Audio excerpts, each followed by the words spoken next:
Eh bien alors bonjour les amis, j'espère que vous allez bien, que la vie est belle, qu'il fait beau. Après, il y a eu un petit avis de tempête là, j'ai vu passer le truc et c'était très curieux hier soir. Le ciel était tout jaune-orange, c'était très bizarre. Ça faisait un petit peu peur à vrai dire, avant que la nuit ne tombe. Enfin bon, ça s'est arrangé ce matin. Il fait pas, c'est pas la canicule, mais on y va. Alors, j'ai pas les neurones trop gelés encore, faut en profiter avant que ça se gâte. Et en ce moment, bon, j'avoue que j'ai pas mal de soucis. Alors, qu'est-ce que je voulais vous dire? Pardon, et désolé d'avoir mis le temps à faire une autre vidéo. Pour tout vous avouer, j'ai été partie faire un tour du côté de l'Atlantique pour trouver un petit nid qui soit différent de ce que dans lequel je suis actuellement, qui me pose vraiment des soucis. Et tout allait très bien. J'ai rencontré des gens charmants là-bas et ça m'a fait vraiment du bien. Et donc c'est pour ça que j'ai pas fait d'enregistrement. Puis quand je suis revenue pour en faire un, hélas, c'était parce que j'ai pas pu en faire parce que maman s'est cassé le col du fémur. Elle va avoir 94 ans, donc c'est extrêmement problématique, comme vous en doutez, d'être hospitalisée. Et je suis la plupart du temps à son chevet, et comme chez elle, il n'y a pas la wifi, je pouvais pas faire grand-chose. Donc là, je suis rentrée chez moi. Bon, c'est une patinette qu'elle a voulu éviter, qui roulait sur le trottoir à grande allure, et elle a voulu l'éviter, et voilà. Donc c'est vraiment problématique. Ces gens qui font n'importe quoi, aussi bien en vélo qu'en patinette, en trottinette, à grande vitesse sur les trottoirs. Bon, voilà, on en est là. Et donc ça, c'est un souci de plus, comme vous vous en doutez, en plus des miens, dont je ne parlerai pas. Alors, donc désolé, pardon. Et on va reprendre les choses en main, évidemment. Donc d'abord, un grand merci pour l'accueil que vous avez réservé à la vidéo concernant le mont Nyangani. Bon, j'ai bien bossé là-dessus, j'étais contente de moi et j'ai vu que vous étiez content de moi aussi. Je l'ai vu par vos commentaires, je l'ai vu par la générosité de la distribution des pots de café, des cafés. Enfin bon, j'ai été très gâtée et je vous en remercie infiniment. C'est le bienvenu parce que du côté de l'autre chose,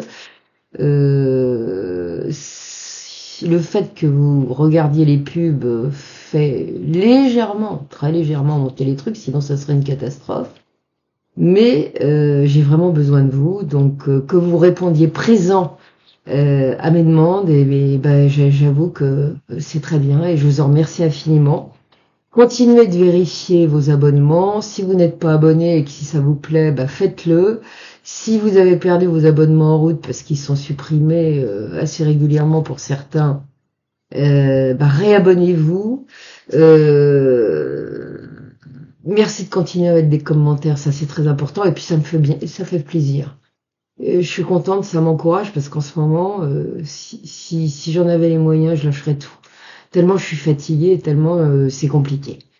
Et puis écoutez, mettez des pouces évidemment parce que ça compte aussi. Et puis comme pour la dernière vidéo sur le Mont Nyangani, je vous mettrai un petit mode d'emploi dans le premier commentaire sous la vidéo, ce qui vous permettra de vous repérer et de faire comme vous pouvez pour essayer de faire en sorte que cette chaîne puisse perdurer, ce qui va être très compliqué parce que euh, il y a d'autres choses qui se préparent et ça, c'est pas évident. Voilà. Bon, on va passer au sujet parce que beaucoup me reprochent d'être très longue sur des atermoiements. Enfin beaucoup, non, quelques-uns. C'est pas sympa, mais bon, qu'est-ce que vous voulez? La fin justifie les moyens. Heureusement que très majoritairement, vous êtes compréhensifs et sympathiques et que heureusement que je vous ai. Voilà. Vous êtes mon rayon de soleil au milieu de cette tourmente qui me bouscule un peu depuis un certain temps. Alors, je vous avais promis la suite d'Elizabeth Kubler-Ross. C'est ce que je vais vous proposer aujourd'hui, qui sera assez long. Mais c'est une vidéo très importante. Vous savez, je choisis pas mes sujets au hasard. Et cette femme, qui était un personnage unique en son genre, a apporté beaucoup dans divers domaines, comme vous allez voir, puisqu'elle va continuer. Je vous ai raconté la première partie de sa vie, maintenant je vous raconte la suite. Son travail le plus important. Et elle a apporté beaucoup de choses aux gens, sur la connaissance de la mort, de l'après-vie, et de l'amour aussi. Car c'est une femme qui a été guidée par l'amour, qui a eu une vie extrêmement trépidante, pas toujours très drôle, parce que surtout quand elle a avancé dans ses travaux, on l'a pas aidée, bien au contraire, et c'est un hommage que je lui rends. C'est une personne dont j'ai lu les livres il y a très longtemps, dans les années 80, j'ai commencé à les lire, et c'est pour ça que, pour ceux qui la connaissent, eh bien, on se remémore, et pour ceux qui ne la connaissent pas, on la découvre. Alors passons donc au sujet.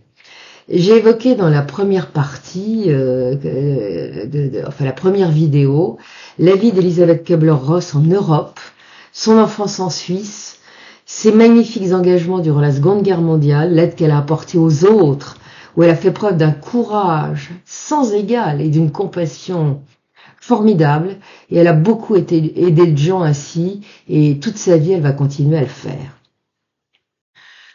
Nous avons vu son arrivée aux USA avec Manny, le soldat américain qu'elle a croisé sur son chemin durant la Seconde Guerre mondiale, qu'elle a épousé, qui a été le grand amour de sa vie, et comment ces deux-là, vous allez le voir maintenant, ont choisi leur voie respective dans la médecine, qu'ils ont dans un premier temps exercé à New York, comme vous avez pu le voir.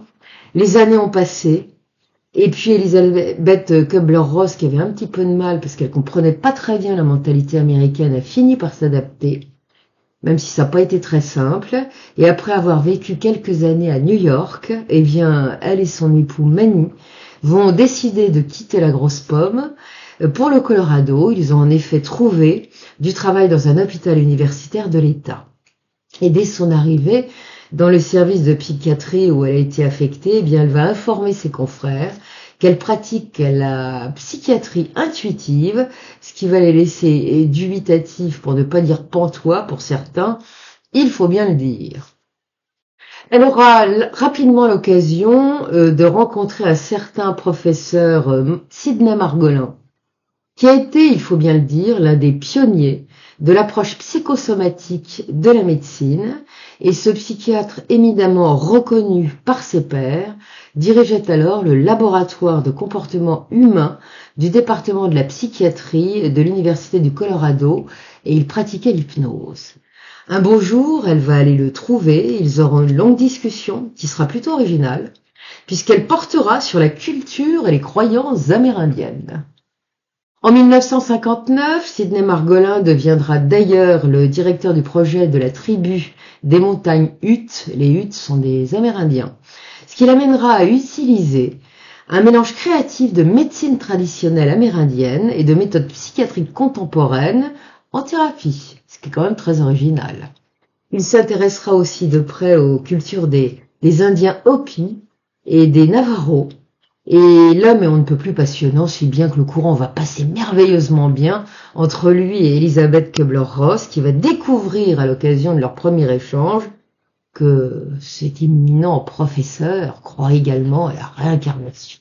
Alors elle sait pas trop ce que c'est à l'époque, elle a une idée, ça commence à le dire, mais bon, là, elle apprend. Et comme le courant, comme je vous le dis, est bien passé entre eux, eh bien le professeur Margolin va lui proposer un poste qui lui permettra de travailler avec lui. Et c'est ainsi qu'elle va devenir son assistante, ce qui sera pas rose tous les jours parce que le bonhomme est quelque peu exigeant et pas toujours facile. Manny et Elisabeth Kubler-Ross vont s'épanouir dans leurs nouvelles fonctions, la vie est belle, et il y aura également un revers à la médaille, parce que la vie d'Elisabeth Kubler-Ross n'est jamais un havre de tranquillité. Quand tout va bien, boum. Et bien voilà, et leur bonheur sera à nouveau terni par deux fausses couches successives d'Elisabeth, qui l'affecteront beaucoup, car les espoirs qu'elle nourrissait de mettre au monde enfin une petite fille, bien, se sont une nouvelle fois envolés. Comme Sidney Margolin donne des conférences aussi bien aux États-Unis que dans d'autres pays, il va un beau jour annoncer qu'il part quelques semaines en Europe et qu'il entend qu'elle le remplace. La voilà donc chargée de dispenser les cours magistraux aux étudiants du professeur. C'est évidemment un grand honneur pour elle, mais qui va la faire transpirer d'angoisse, parce que comment va-t-elle s'y prendre? Elle n'a jamais fait ça de sa vie. Il va la mettre à l'aise en lui suggérant de choisir un thème qui lui plaît, qu'elle pourra définir en consultant les dossiers de ses patients. Et le choix ne sera pas aisé, et comme on s'en doute, elle n'a pas le droit à l'erreur, d'autant que les étudiants en médecine auxquels elle doit s'adresser sont plutôt de très bon niveau. Donc elle va farfouiller dans tous les dossiers du professeur jusqu'à ce qu'un thème lui saute aux yeux, et ce thème sera celui de la mort. L'idée est bonne, sauf que lorsqu'elle recherchera de la documentation dans la bibliothèque de l'hôpital, eh bien elle constatera qu'il n'existe pratiquement rien sur le sujet. Comment va-t-elle faire? Et c'est là que la Providence, comme bien souvent, va lui donner un petit coup de pouce. Car le matin qui suivra, en se rendant au chevet d'une jeune fille âgée de 16 ans prénommée Linda, qui est en train de se mourir, hélas, d'une grave leucémie, eh bien, elle va trouver la solution. Lorsqu'elles se parleront, Linda va directement évoquer sa mort prochaine, sans le moindre tabou, et lui dire aussi sa colère de constater que sa famille est incapable d'envisager sa fin. Elle va lui confier ainsi que les siens ne viennent jamais lui rendre visite, et que pour son anniversaire, ils se sont contentés de lui envoyer des cartes signées d'amis et de voisins au contenu parfaitement impersonnel, banal. Ils ont agi comme s'ils n'avaient absolument pas conscience de son état, qu'ils étaient incapables d'imaginer ce qu'elle pouvait ressentir. Et la pauvre est aussi furieuse que désespérée par l'indifférence de sa famille. Comment peut-on faire une chose pareille? Elisabeth Kubler-Ross va alors lui proposer de venir dire tout ce qu'elle a sur le cœur aux étudiants qui assisteront à sa première conférence. Ce qu'elle ne peut pas dire aux siens, eh bien elle pourra l'exprimer librement devant ses futurs médecins, afin qu'eux-mêmes puissent prendre conscience de ce que peut éprouver un patient en fin de vie, et la jeune fille va accepter.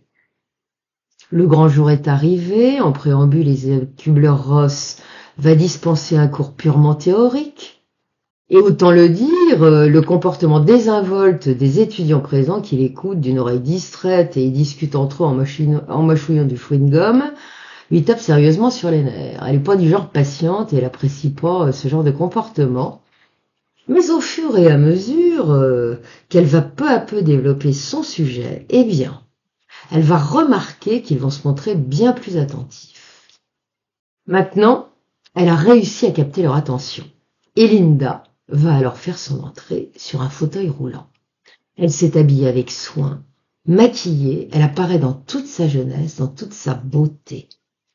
Elisabeth Kubler-Ross va annoncer à son auditoire qu'elle est en phase terminale de leucémie, qu'elle a accepté de venir pour qu'il lui pose toutes les questions qui lui viendront en tête, et qu'elle peut aussi, sans problème, leur demander ce qu'elle pense de sa fin prochaine. Elle leur répondra, ils peuvent en être certains.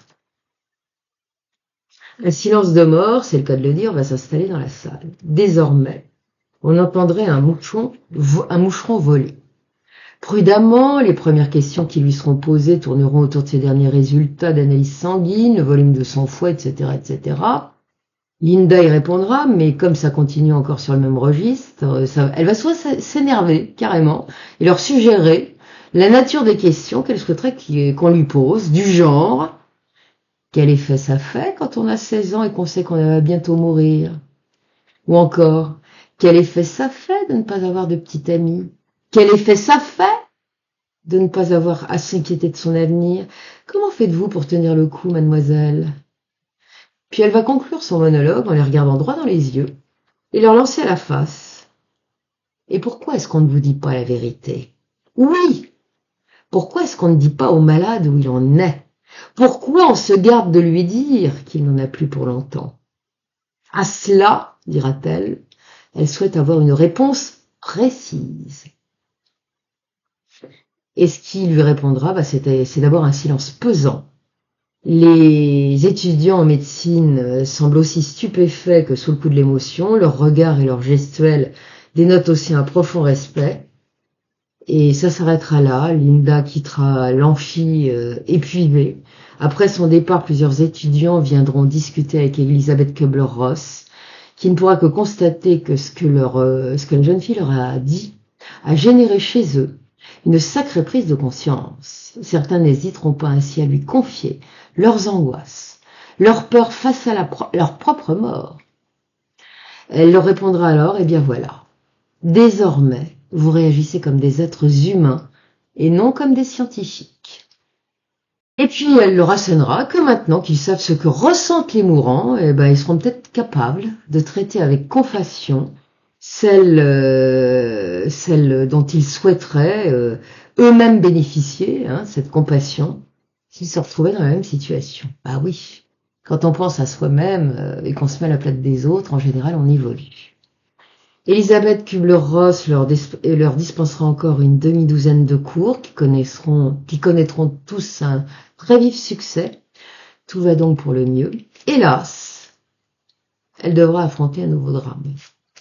Alors qu'elle est à nouveau enceinte et que sa grossesse arrive pour son plus grand bonheur, cette fois à son terme, eh bien, tout va soudainement basculer. Ça fait partie des épreuves qu'elle va croiser, qui sont très dures tout le long de sa vie. Elle va perdre les os un vendredi, mais son obstétricien va pourtant lui dire qu'il n'y a pas d'urgence et que ça peut attendre jusqu'à lundi. Et comme on peut s'en douter, le laxisme égoïste de ce praticien, qui ne veut pas gâcher son petit week-end, va avoir des conséquences absolument désastreuses. Lorsqu'il reviendra en effet pour la coucher le lundi matin, ça sera pour constater que son ventre est dur comme du bois, qu'elle souffre atrocement. Elle sera donc transportée en urgence dans une clinique gérée par des religieuses. Un début de péritonite sera diagnostiqué, mais pour autant, on va pas l'opérer. Non, la préoccupation des sœurs est en effet la préparation du baptême du bébé, dont elles sont persuadées qu'il va naître mort-né. On va donc la laisser dans les terribles affres de la douleur causée à la fois par la péritonite et par un travail qui se passe mal depuis 48 heures. Mais pourtant, et là il y a toujours une contrepartie à sa souffrance, eh bien une petite fille d'1,5 kg, elle est pas bien grosse, naîtra cependant bien vivante et elle sera baptisée Barbara. On peut dire que c'est un double miracle qui est survenu puisque la mère et l'enfant ont survécu. Elisabeth Kubler-Ross se remettra même assez rapidement de cet accouchement infernal qui a failli lui coûter la vie, ainsi qu'à sa petite fille. Et fort heureusement, la petite fille ne gardera aucune séquelle de cet accouchement épouvantable. Elle, une petite séquelle de sa péritonite qui va quand même lui gâcher la vie pendant longtemps jusqu'à ce que, mais ça je vous le raconterai plus tard. Quelques mois plus tard, la famille Ross va déménager pour Chicago. Elisabeth Kubler-Ross a trouvé un poste de psychiatre au Billing Hospitals de la ville. Et une fois encore, elle deviendra immédiatement très populaire auprès des étudiants en médecine. Avec elle, on peut en effet échanger, parler librement de tout. Elle est intéressante, compréhensive et ne juge jamais. Une rareté que cette femme. Et voilà qu'un beau jour de l'automne 1965, 4 séminaristes issus du séminaire théologique de Chicago vont s'en venir frapper à la porte de son bureau. Ils vont lui dire rechercher un article dans lequel la mort sera considérée comme la crise ultime de la vie que les humains aient affrontée. La voilà bien surprise, à vrai dire, elle voit pas comment elle peut les aider. Et ils vont à ce moment-là lui avouer leur absence de connaissance sur la mort, lui confier n'avoir jamais approché un mourant de leur vie, et c'est pourquoi ils aimeraient bien d'ailleurs l'accompagner dans ses visites auprès de ces pauvres malades qui sont en fin de vie. Et elle va accepter. Et elle va accepter et rechercher des patients qui seraient d'accord pour échanger avec ses futurs prêtres. Or, son initiative va provoquer des remous. Certains de ses confrères vont en effet voir cela d'un très mauvais œil et ils vont hurler immédiatement leur indignation. Le médecin dans le service duquel se trouve le plus de patients mourants refusera d'ailleurs catégoriquement qu'elle approche ses patients et lui reprochera de vouloir exploiter ses malades. L'un de ses confrères acceptera tout de même de coopérer. Il va la prévenir que l'un de ses patients, un vieillard qui souffre d'un très très grave emphysème, celui-là qui est sur le point de passer, veut bien se confier à elle. Elle va donc se précipiter, constater qu'il est effectivement très très mal en point. Le mourant va lui dire qu'il accepte de lui parler, ainsi qu'à ses séminaristes, mais sous la condition que ce soit tout de suite. Le temps presse. Mais elle va lui répondre que c'est malheureusement pas possible et qu'elle viendra le lendemain. Et ça sera une erreur. Parce que précisément le lendemain, parvenu à son ultime extrémité, il sera presque incapable de prononcer un mot. Elle lui prendra alors gentiment la main, s'arrangera pour lui faire comprendre, lui s'arrangera pour lui faire comprendre qu'il la remercie, mais après, à peine aura-t-elle regagné son bureau, qu'elle va recevoir un appel téléphonique qui va lui annoncer le décès du vieil homme. Et la nouvelle va la bouleverser. Elle s'en voudra beaucoup de ne pas lui avoir permis de s'exprimer avant de partir, mais ça aurait été pour elle l'occasion de comprendre que lorsqu'un mourant dit « c'est tout de suite », c'est vraiment sur le champ, et pas plus tard, car lui, c'est mieux que personne qu'il est sur le départ. Alors que pour la majorité des médecins, la mort de leurs patients signifie l'échec, eh bien, pour Elisabeth Kubler-Ross, eh bien, c'est pas du tout la même chose. Elle a un autre point de vue. Elle considère au contraire que la mort fait partie de la vie et qu'il ne vaut surtout pas cacher aux patients et à son entourage que le moment fatal va arriver. Une belle fin, dira-t-elle, c'est aussi partir, entouré des siens et non dans la solitude impersonnelle de l'hôpital. Et de ce point de vue, je lui donne vraiment raison. Parce que quand on est tout seul, ce qui est mon cas, si maman s'en va, et maman est mal en point, il n'y aura pas grand monde pour venir me voir. Et j'ai vu ce que c'était que l'hôpital récemment, ce qu'on m'a fait, qui m'a laissé très affectée. Parce que j'ai vu la cruauté d'une étudiante en médecine, l'indifférence des infirmières, sauf une qui a été bienveillante, et je me suis dit que le moment venu, je vais certainement pas rigoler. Voilà. Mais enfin, maman est dans un hôpital par contre remarquable, où les infirmières sont peu nombreuses, vraiment peu nombreuses malheureusement, parce qu'il n'y a pas de moyens, mais elles font leur boulot avec une charité, une gentillesse formidable et toujours le sourire. Donc d'un hôpital à l'autre, parfois c'est pas la même chose. Mais en tout cas, si Elisabeth Kubler-Ross a été considérée comme une pestiférée par ses confrères, eh bien ce sera tout à fait le contraire avec les étudiants qui vont continuer de lui réclamer de nouveaux séminaires traitant du cas des personnes en fin de vie.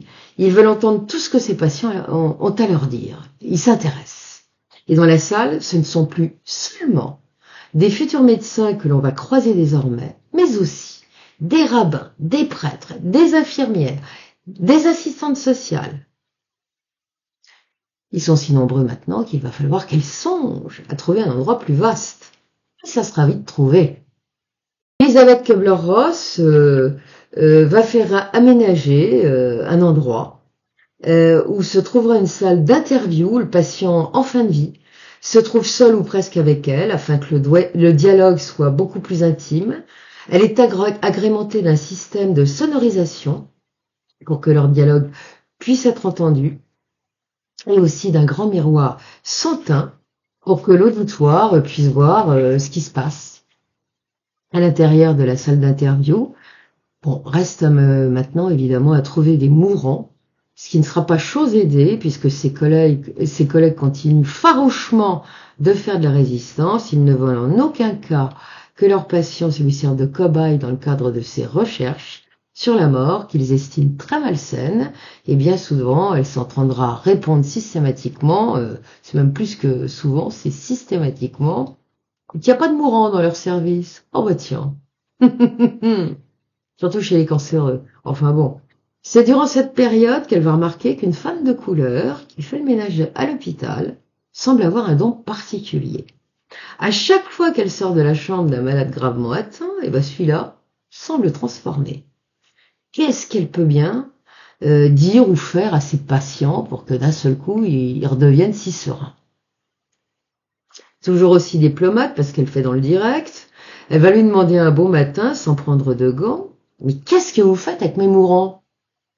Prise de court, la femme va lui répondre qu'elle fait le ménage, et puis elle va la planter là.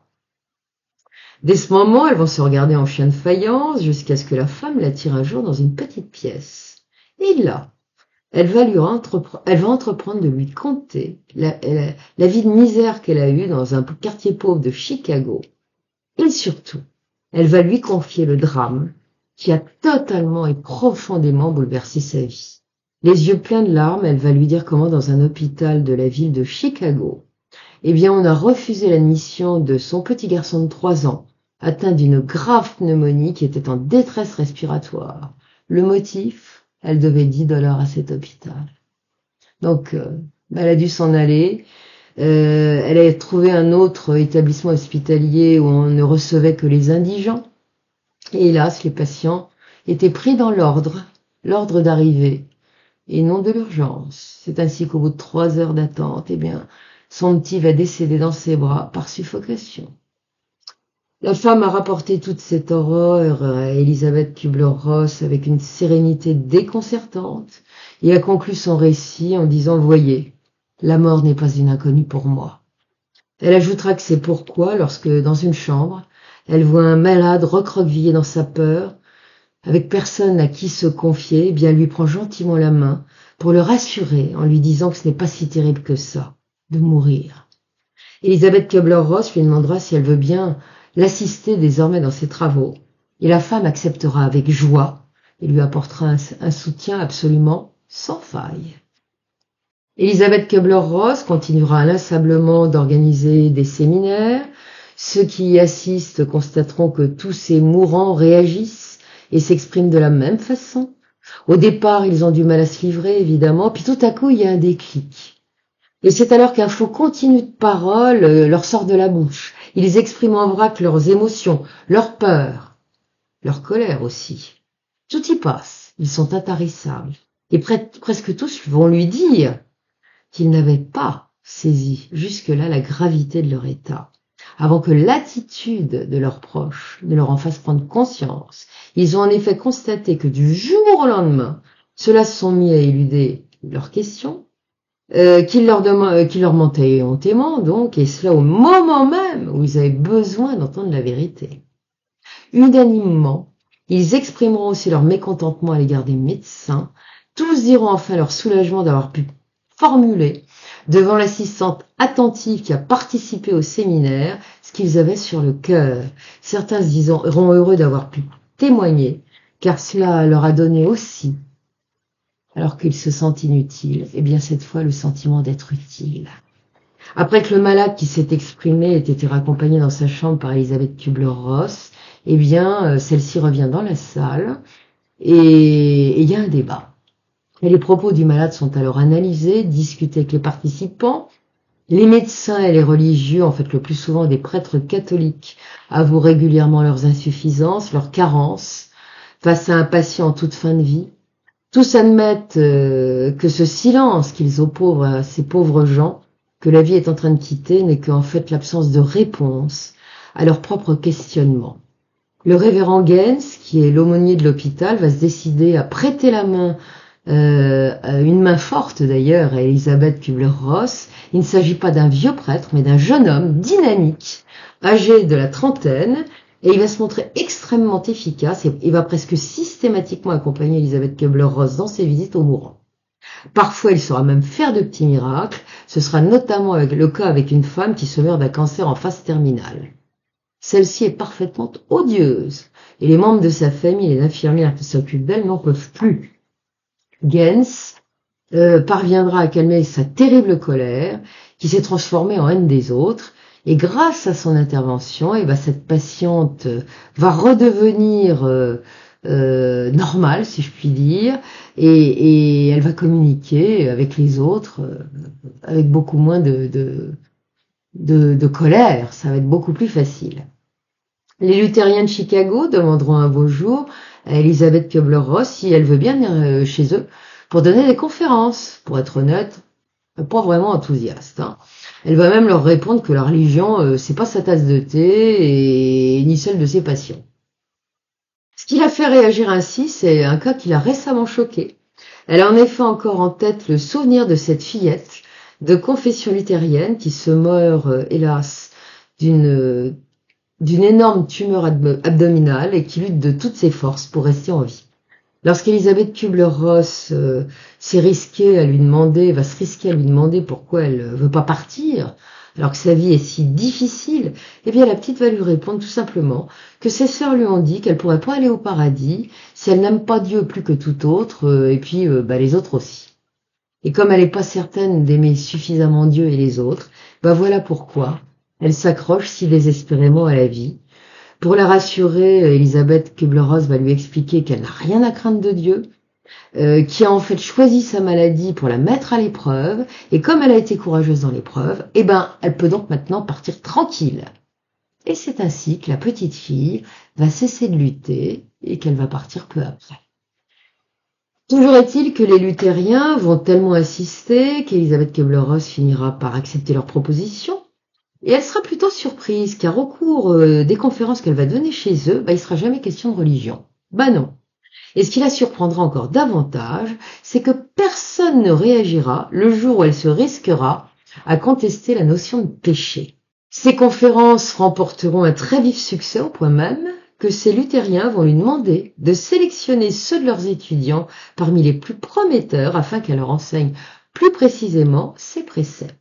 Et ces jeunes luthériens deviendront tous des travailleurs sociaux qui vont s'avérer particulièrement dévoués et efficaces.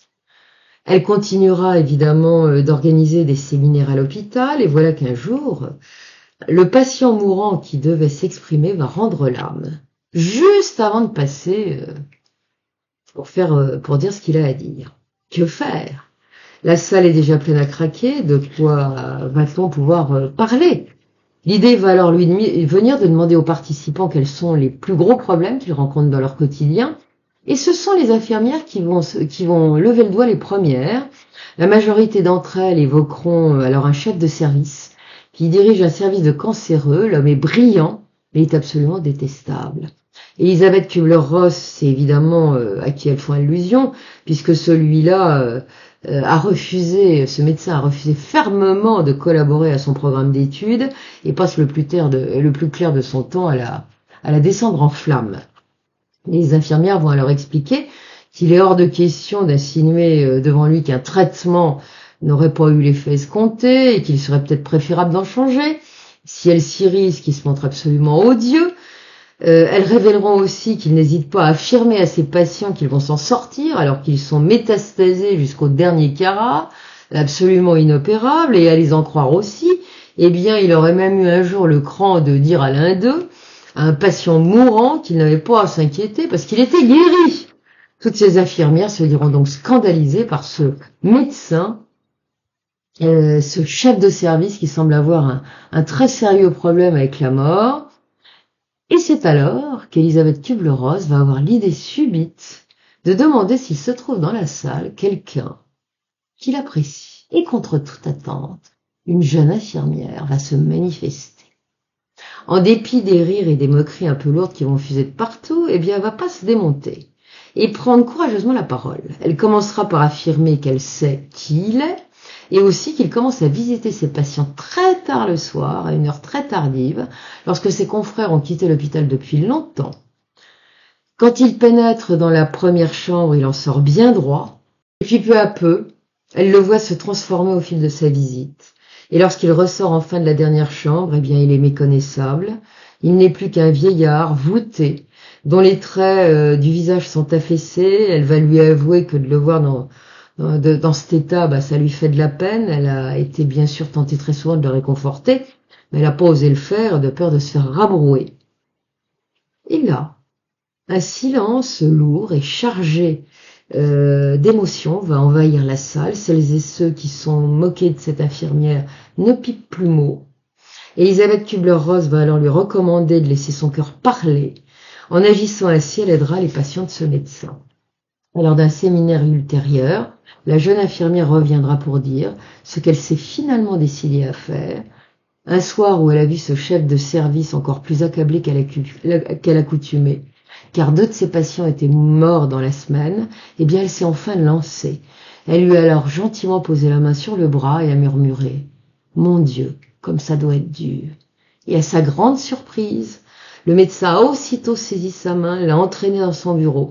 Sans retenue, il lui a alors confié d'un seul trait toute sa peine, son chagrin et même son désespoir d'être aussi impuissant. Et surtout, il lui a révélé sa peur panique de la mort. Il lui dira aussi comment depuis des lustres, il a tout sacrifié pour ses patients, en l'occurrence sa famille, ses amis, ses loisirs. Désemparé, il finira par lui avouer son impuissance. Il a beau réfléchir, travailler, imaginer de nouveaux traitements pour eux, eh bien, tous meurent immanquablement.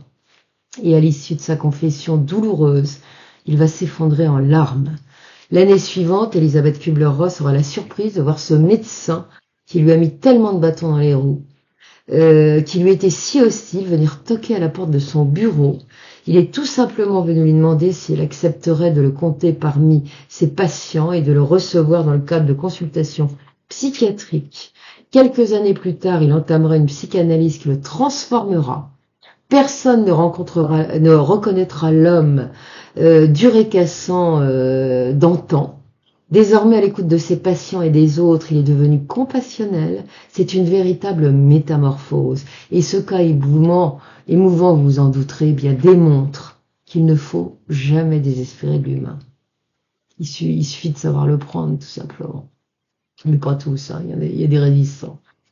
Enfin, Elisabeth Kubler-Ross travaille énormément et il faut faire un break. Et c'est ainsi qu'elle va décider d'aller faire un petit saut en Suisse pour voir sa famille. Elle est accompagnée de ses enfants et un soir qu'elle discute avec sa maman en contemplant les étoiles, et ben sa mère va lui dire « Tu sais, nous ne sommes pas éternels ».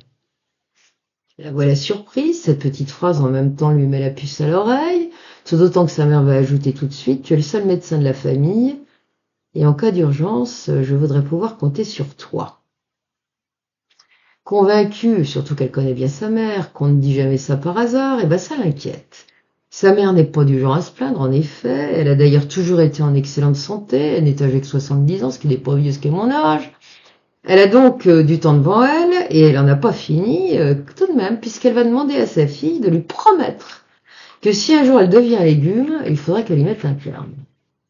Elisabeth Kubler-Ross va évidemment la prier d'arrêter de dire des bêtises, et ajoutera aussitôt que si un jour c'est le cas, elle fera certainement pas ce qu'elle lui demande, mais en revanche, elle l'épaulera jusqu'à son dernier souffle.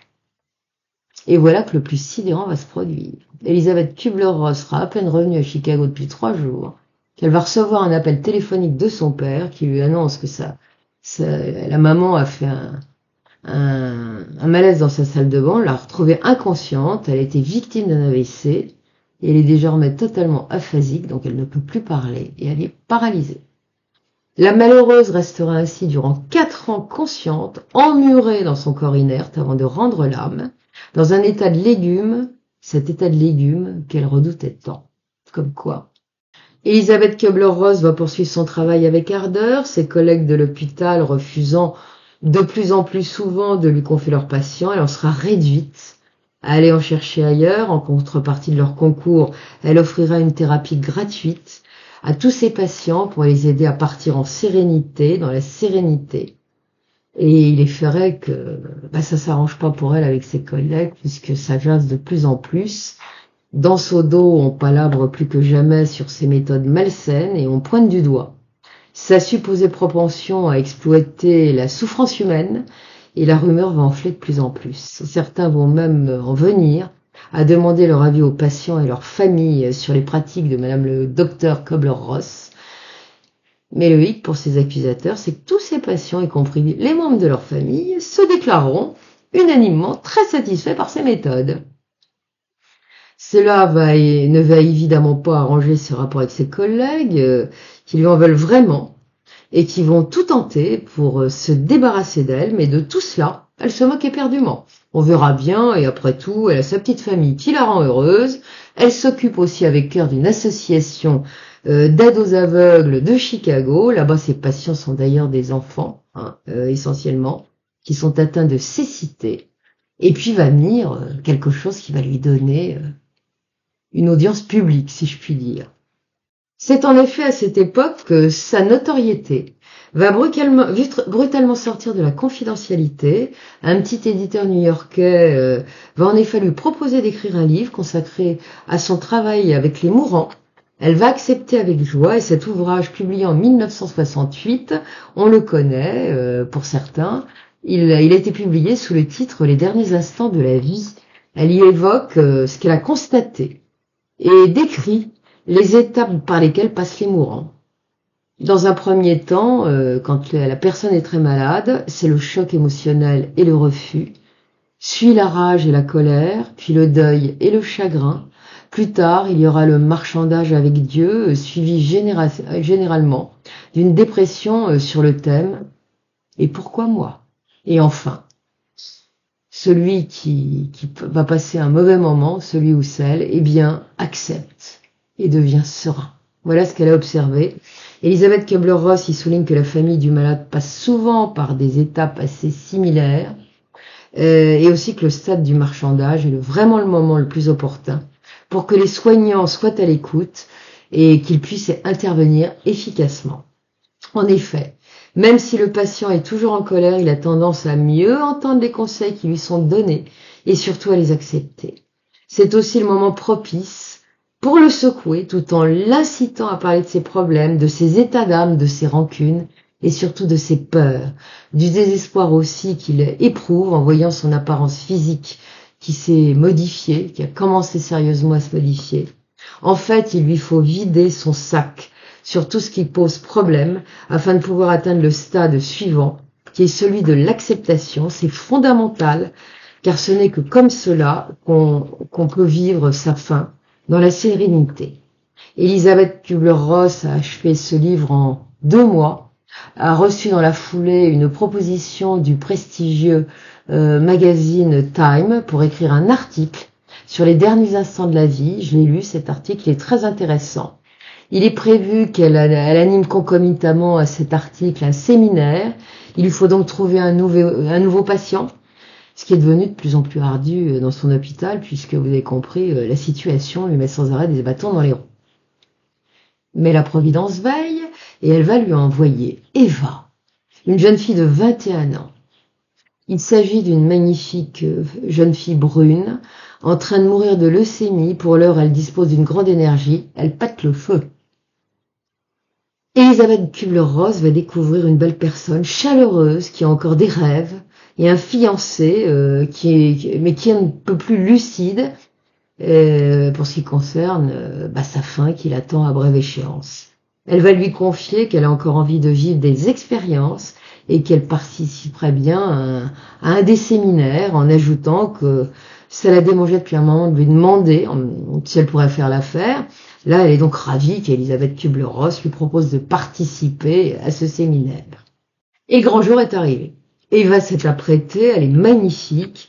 L'auditoire des étudiants qui ont à peu près son âge est séduit et elle va déclarer d'entrée de jeu: « Je sais que j'ai une chance sur 1 million de m'en sortir, mais aujourd'hui, je veux par-dessus tout de vous parler de cette chance unique. » Elle n'évoquera pas vraiment sa maladie. En fait, c'est sa vie rêvée dont elle va parler, avec de petites étoiles dans les yeux, et aussi des études qu'elle aimerait poursuivre si elle s'en sort, de son désir de se marier, d'avoir des enfants, et aussi à certains moments des doutes qu'elle a à propos de Dieu.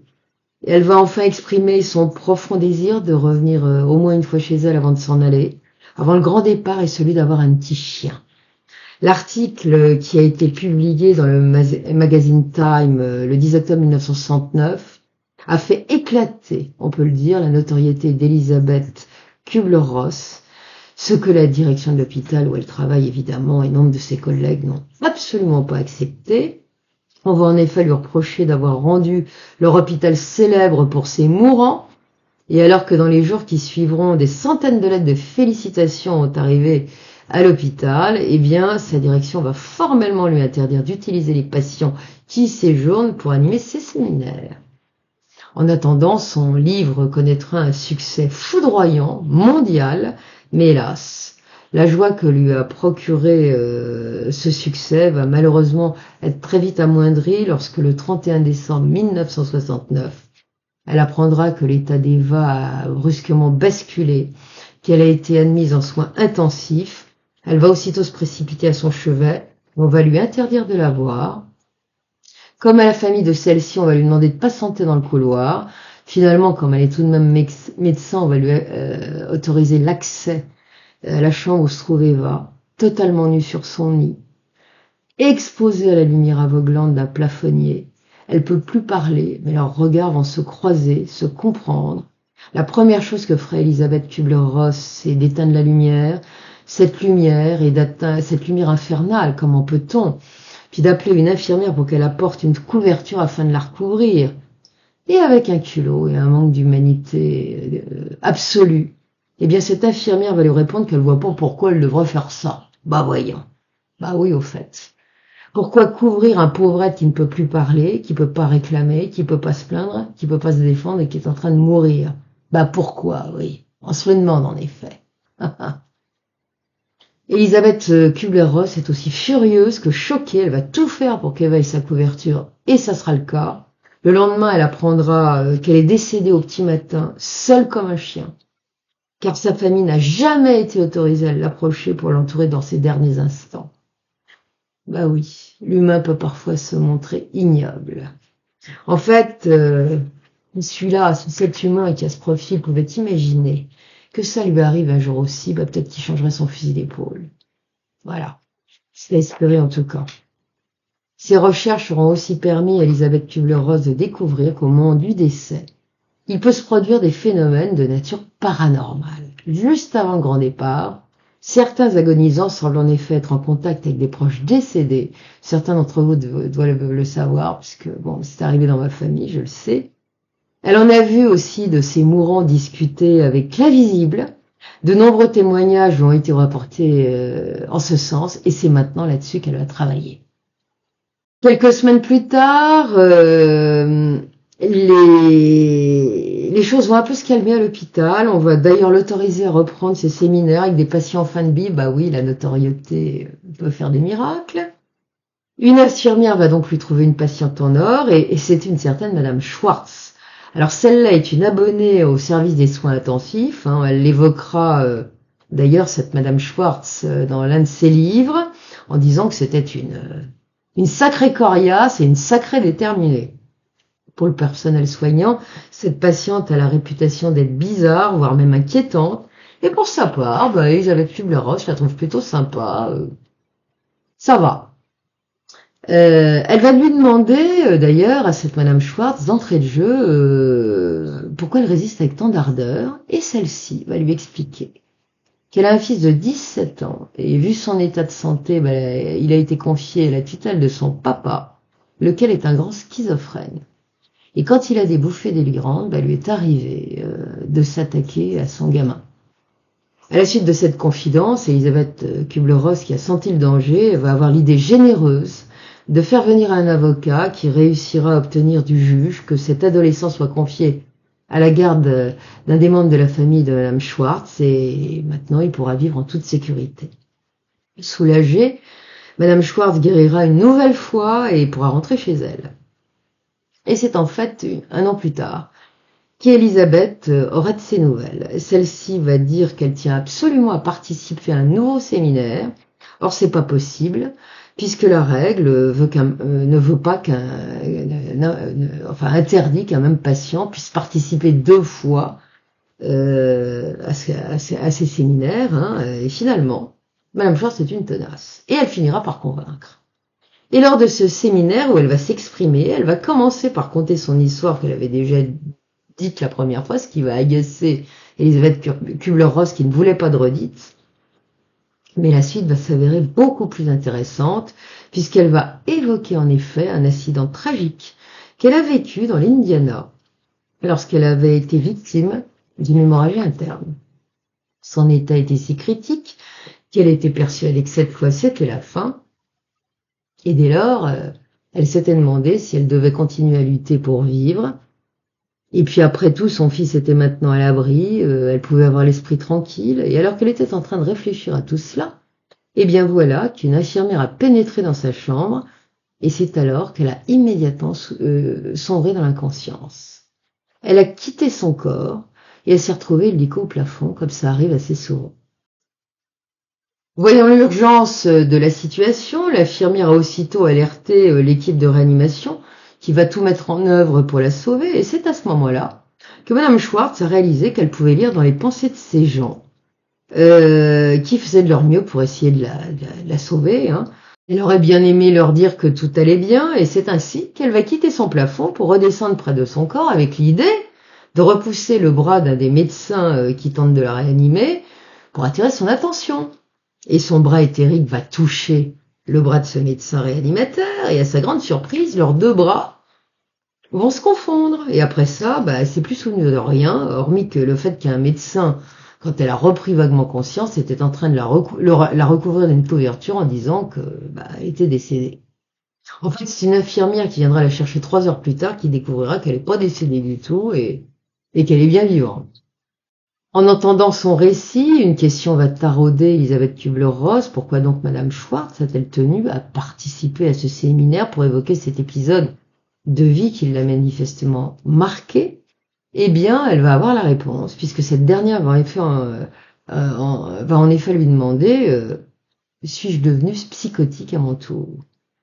Et elle va reposer la question jusqu'à ce qu'Elisabeth Kubler-Ross lui dise qu'elle ne le croit pas du tout. En fait, on peut penser, et c'est même le cas certainement, que cette patiente s'interrogeait à propos de ce qu'elle avait vécu. Est-ce qu'elle était un peu frappadingue, psychotique, ou bien que c'était un autre phénomène qui avait provoqué ça? En tout cas, Elisabeth Kubler-Ross a livré son point de vue. Et inutile de préciser que cette révélation de Madame Schwartz a beaucoup intéressé les étudiants. Son intervention a connu un grand succès. Bon, évidemment, il y a toujours des gens qui sont sceptiques. Certains étudiants vont dire qu'elle a été victime d'une hallucination.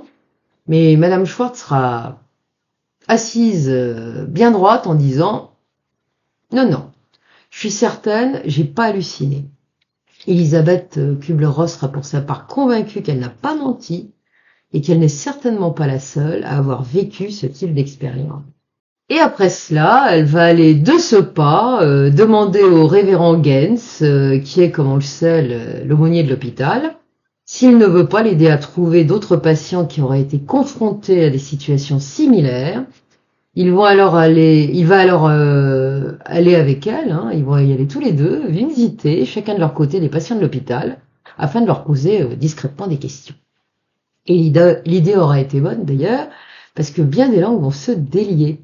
Un patient dira ainsi avoir vu son frère décédé comme s'il était vraiment vivant. Une femme aveugle dira avoir retrouvé la vue après s'être retrouvée de l'autre côté du miroir et l'avoir reperdu en revenant à la vie. Une petite fille avouera à Elisabeth Kubler-Ross que là où elle est allée, c'était si merveilleux qu'elle aurait préféré rester, ne jamais revenir. Et cet enfant lui confiera aussi avoir dit à son père qu'elle avait rencontré là-bas son frère. Et son père sera éberlué parce que la gamine ignorait totalement qu'elle avait eu un frère qui était décédé un peu avant sa naissance. Peu après, le révérend Gens va malheureusement annoncer à Elisabeth Kubler-Ross qu'il quitte son poste d'aumônier, de même que Chicago, et ça va lui mettre un sale coup au moral, parce qu'il lui était d'un très grand soutien, et dans cette ambiance exécrable, faut bien le dire, hein. Et par la suite, elle va quand même elle veut continuer, donc elle va se résoudre à essayer de faire un séminaire avec le supérieur du révérend Gens. Et là, ça va être la cata complète. Après le fiasco magistral qui vient de se produire, et elle veut le rattraper, elle va avoir un entretien avec lui, et c'est là qu'elle va apercevoir une femme dont la silhouette est quasiment transparente. Elle est postée non loin de l'ascenseur, vers lequel le pasteur se dirige à grands pas. Et comme la femme lui fait un beau sourire, elle va pas pouvoir s'empêcher de s'exclamer à haute voix mon Dieu, mais qu'est-ce que c'est que ça? Et le vieux pasteur va se retourner, la trouver d'un air ahuri. Lui, il voit rien, évidemment, donc il se demande ce qui lui prend. Et elle va alors lui lancer qu'elle croit reconnaître cette femme qui la fixe, maintenant droit dans les yeux. Bon, le pasteur est interloqué, il va lui demander de quoi elle parle, et sans attendre, il va foncer vers l'ascenseur dont les portes vont s'ouvrir et se refermer aussitôt. Et c'est alors que l'apparition va déclarer à Elisabeth Kubler-Ross qu'elle devait absolument revenir afin de lui parler. Et que pour ce faire, ce serait mieux dans son bureau. Kubler-Ross est évidemment stupéfaite parce qu'elle vient de reconnaître Madame Schwartz. Madame Schwartz qui est morte 10 mois plus tôt et qui file maintenant d'un bon pas devant elle dans le couloir pour rejoindre son bureau. Une fois arrivée là-bas, Elisabeth Kubler-Ross, qui est dans tous ses états, qui a les jambes coupées par la stupeur, va la regarder. Il y a de quoi être dans cet état-là, puisque Elisabeth Kubler-Ross, en fait, devant elle, son ancienne patiente, plantée là devant elle, tout sourire, charmante, et malgré son aspect encore un peu transparent, elle la reconnaît parfaitement, elle entend tout à fait bien ce qu'elle lui dit. Madame Schwartz va lui expliquer qu'elle est venue pour la remercier, et elle, et puis aussi le révérend Gaines, et pour tout ce qu'ils ont fait pour elle, mais surtout aussi pour la convaincre de ne pas abandonner ses travaux sur les derniers moments de la vie ainsi que sur la mort. Elisabeth Kubler-Ross va rester un petit peu interloquée parce que c'est justement ce qu'elle avait en tête à ce moment-là, et oui, à cette époque, elle voulait tout plaquer, et même si elle avait prévenu encore personne de ses intentions. Comme elle ne réagit pas tant elle est stupéfaite, Madame Schwartz, qui s'est entre-temps matérialisée, va alors s'approcher d'elle et lui demander si elle a bien entendu ce qu'elle lui a dit. Elle va lui répondre que oui, bien sûr qu'elle l'entend parfaitement et qu'elle a compris. Madame Schwartz ajoutera alors que ce serait bien qu'elle écrive un mot au révérend Gaines. Et de ce pas, elle va saisir un crayon sur le bureau, le fantôme prend le crayon et gribouille un mot. Sur ce, elle va disparaître brusquement, plaf, et laissant Elisabeth Kubler-Ross en panique totale, parce que vraiment, elle a eu peur, elle n'en est pas revenue. Elle va d'ailleurs la chercher partout, dans le couloir, les pièces voisines, elle aura beau fureter, elle ne la trouvera pas. Elle s'est évaporée, et sur son bureau, il ne reste que ce mot qu'elle vient d'écrire à la va-vite, qui est la seule preuve qu'elle n'a pas eu la berlue ou une hallucination. Inutile de dire qu'une fois remise de ses émotions, elle rentrera directement chez elle, bien décidée à ne pas lâcher ses travaux de sitôt, mais de peur d'être prise pour une fois, elle va mettre tout de même un certain temps à parler à quiconque de cette incroyable apparition, hormis au révérend Gaines, qui a l'esprit ouvert et dont elle sait qu'il ne la jugera pas. Il sera donc mis immédiatement dans la confidence et elle finira tout de même par le dire à Manie, son mari, ainsi qu'aux médecins qui lui font confiance, mais elle prendra des pincettes pour s'exprimer. Et la vie va continuer. Depuis toujours, Elisabeth Kubler-Ross a évité de travailler avec des enfants à l'agonie. À chaque fois qu'elle s'est retrouvée dans cette situation, c'est l'un de ses propres enfants qu'elle avait l'impression de voir partir sous ses yeux, ce qui lui était absolument insupportable. Des années plus tard, elle acceptera tout de même un poste à l'hôpital pédiatrique de la Rabida, où des enfants atteints de maladies chroniques incurables sont soignés. Et là, elle va découvrir une nouvelle voie qui va la passionner. Comme elle aura l'occasion de l'écrire, les enfants sont de meilleurs maîtres que les adultes, car à de très rares exceptions, ils n'ont pas encore accumulé de couches de traumatisme, ils n'ont pas non plus le réflexe de dire que tout est bien si c'est pas vrai, hein. Ne dit-on pas que la vérité, d'ailleurs, sort de la bouche des enfants? Et surtout, elle a remarqué qu'ils connaissent toujours intuitivement la gravité de leur maladie et les chances à venir. Donc la mort. Et cette mort, elle n'est pas taboue pour eux, car ils en parlent librement. Les enfants s'expriment aussi bien plus facilement que les adultes pour dire ce dont ils ont besoin pour se sentir mieux. Et c'est ainsi qu'ils partent le plus souvent dans la sérénité. Voilà ce qu'elle a observé. Alors ça c'est vrai. Moi j'ai travaillé quand j'étais jeune, dans les années 70 précisément, aux enfants malades à Necker à Paris pour l'éducation nationale. Et j'avais des enfants ou des services, c'était des enfants qui étaient vraiment en fin de vie, qui étaient fichus quoi.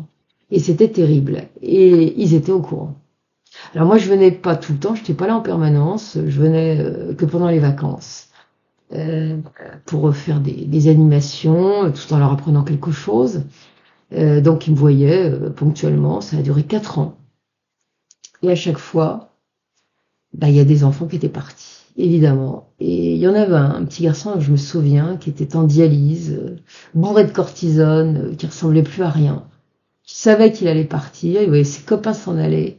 Et d'un air triste, il me disait à chaque fois, tu vois, machin est encore parti. Bientôt, ça sera mon tour.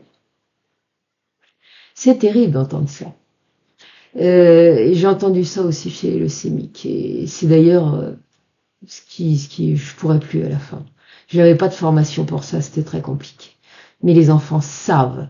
Ils le dessinent. J'ai travaillé un moment avec une psychologue et on a vu très bien que les dessins étaient extrêmement révélateurs de la connaissance qu'ils avaient de leur fin prochaine. Ça, c'est évident. Bon, c'est pas très gai, donc on continue. En tout cas, peu après son arrivée dans ce nouvel établissement, et elle va se mettre à voyager en même temps, animer des séminaires un peu partout dans le monde. Elle va beaucoup s'intéresser à partir de là aux personnes qui disent avoir fait des EMI, des expériences de mort imminente. Et elle et le révérend Gaines, qui sont remis à faire équipe ensemble, intervieweront apparemment des milliers de personnes qui en ont vécu. Ces personnes ont été, on peut dire ça a été dans une tranche d'âge de 2 ans à 90 ans. Ces gens étaient issus de toutes cultures, d'ethnies et de religions diverses. Donc c'était très intéressant. Avant de les rencontrer, Elisabeth Kubler-Ross ne croyait absolument pas à ce genre de choses. Elle l'a souligné. Mais en écoutant les incroyables confidences de tous ces gens, elle a vite remarqué qu'ils tenaient souvent des discours assez proches, à quelques détails ou scénarios près. Ça pouvait donc pas, pour elle, être le fruit d'hallucinations, comme on était persuadé la majorité de ses confrères, et encore moins des coïncidences. Tous ces patients ont rapporté que la mort est indolore, qu'ils ont vu des amis, des guides, ce qu'ils appelaient des guides de lumière, ou des défunts. Elle les entendra souvent avouer aussi qu'ils n'ont pas eu envie de revenir, et tant ils étaient bien de l'autre côté. Et puis, il y avait souvent cette voix, la majorité d'entre eux ont entendu cette voix qui leur a dit « le moment n'est pas encore venu ». Et là, ils sont revenus dans leur corps physique. Donc, Elisabeth Kubler-Ross est désormais plus que convaincue que la mort n'existe pas, sinon celle du corps physique, et elle va donc décider d'écrire ce que ses patients lui ont rapporté de leur voyage aller-retour dans l'invisible, et voilà ce que l'un d'eux lui a déclaré un jour. Une fois que nous avons accompli tout le travail pour lequel on nous avait envoyés sur Terre, nous sommes autorisés à abandonner notre corps, lequel emprisonne notre âme comme le cocon enferme le futur papillon. La mort ne provoque ni souffrance, ni peur, ni chagrin, ni angoisse. C'est un stade de métamorphose. Elisabeth Kubler-Ross a répertorié 4 phases bien distinctes dans le processus de mort imminente. La première phase, les gens flottent au-dessus de leur corps, ils entendent les conversations des vivants, voient tout ce qu'il se passe, qu'ils soient dans une salle d'opération, en train d'être secourus dans un accident ou tout simplement chez eux. Ils entendent parfaitement les paroles prononcées par les vivants. Les paralysés découvrent qu'ils peuvent marcher, les aveugles qu'ils peuvent voir, les sourds qu'ils entendent, etc. Ce sont donc des moments de plénitude pour eux, et l'on peut donc comprendre qu'il soit dur de revenir après cela.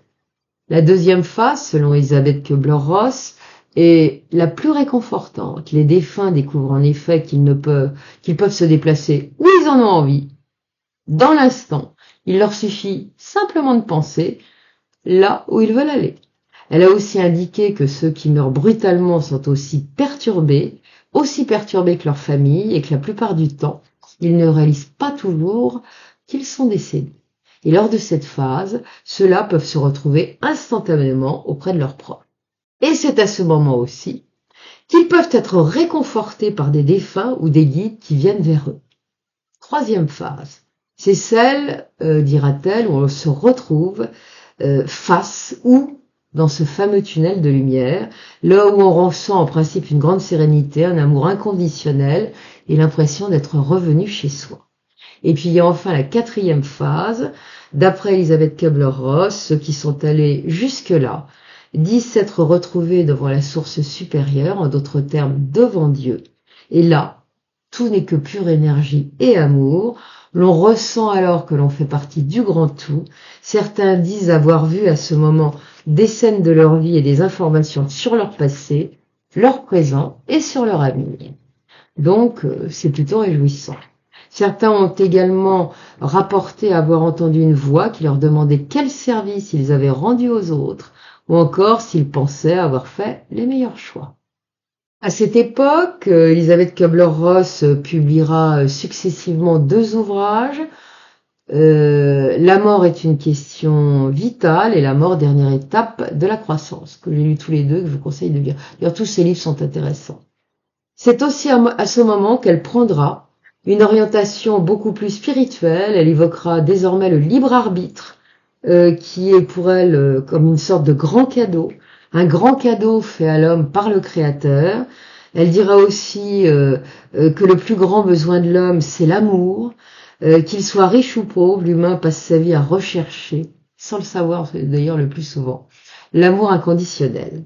Elisabeth Kubler-Ross écrira dans l'un de ses ouvrages, pour avoir une belle mort, pour avoir une belle vie, et donc une belle mort, je vous demande instamment de faire vos choix dans la perspective de l'amour inconditionnel, en vous posant chaque fois cette question: quel service vais-je ainsi pouvoir rendre?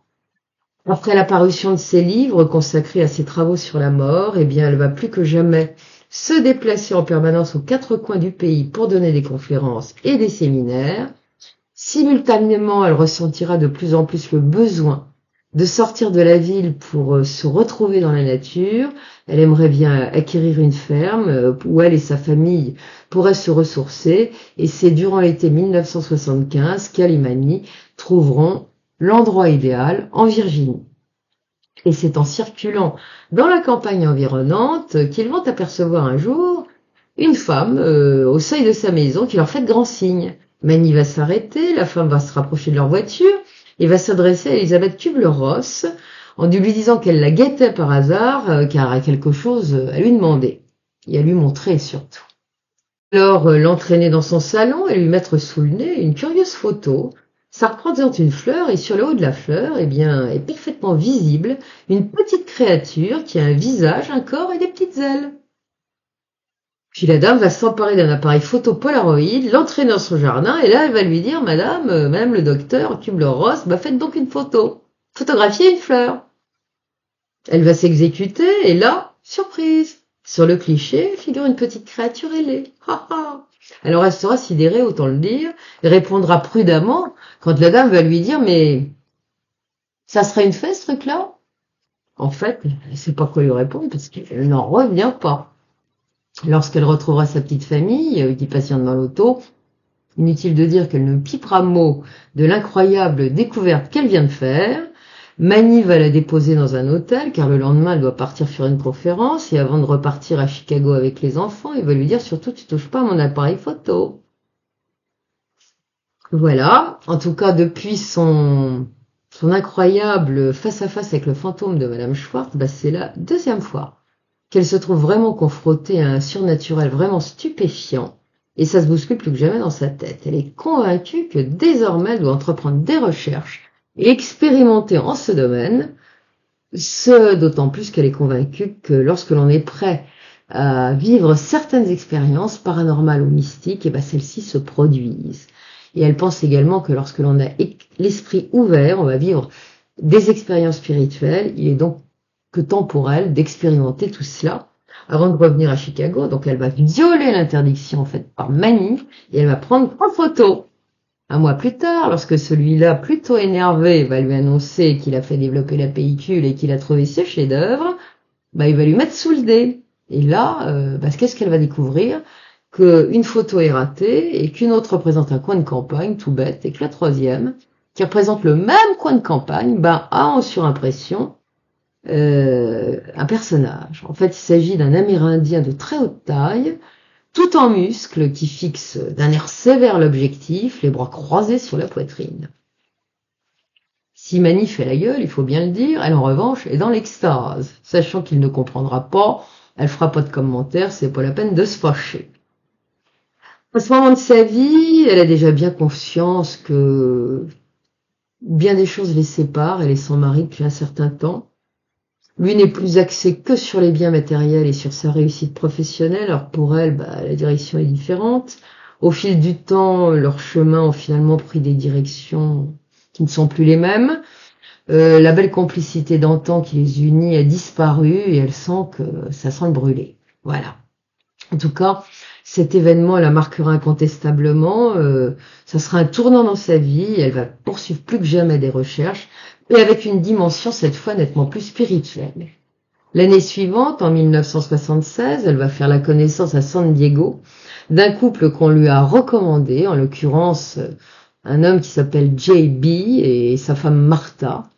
Tous deux ont l'apparence d'Américains moyens. Jay était d'ailleurs un ancien ouvrier du bâtiment, et dès le premier contact, la sympathie va s'installer, elle sera mutuelle. Ce couple a fondé un mouvement spirituel, comme c'est la mode à l'époque en Californie, en étant plein dans le New Age.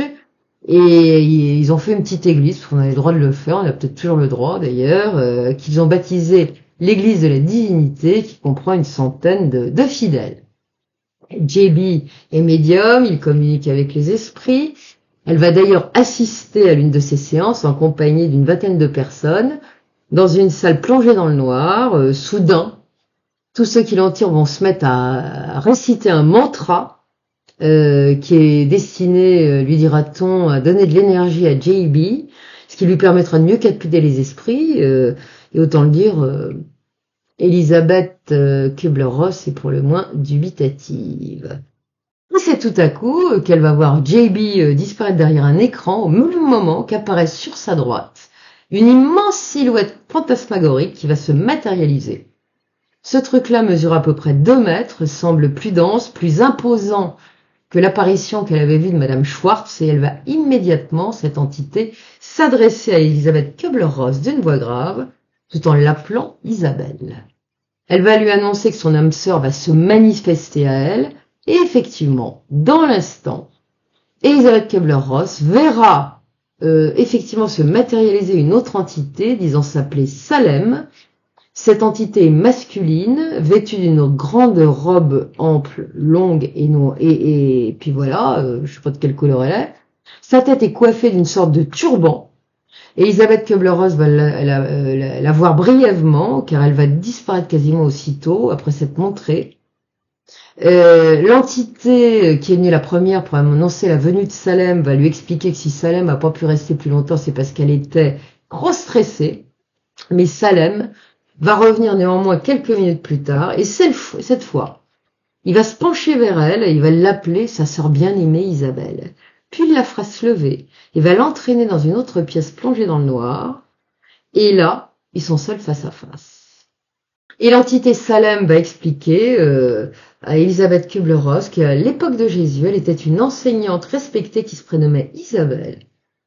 Elle va préciser qu'elle s'est retrouvée à ce moment-là, Elisabeth Kubler-Ross précisera qu'elle s'est retrouvée à ce moment-là plongée en arrière, à l'époque, 2000 ans avant, entourée de personnes, et qu'elle était face à Jésus qu'elle entendait prêcher.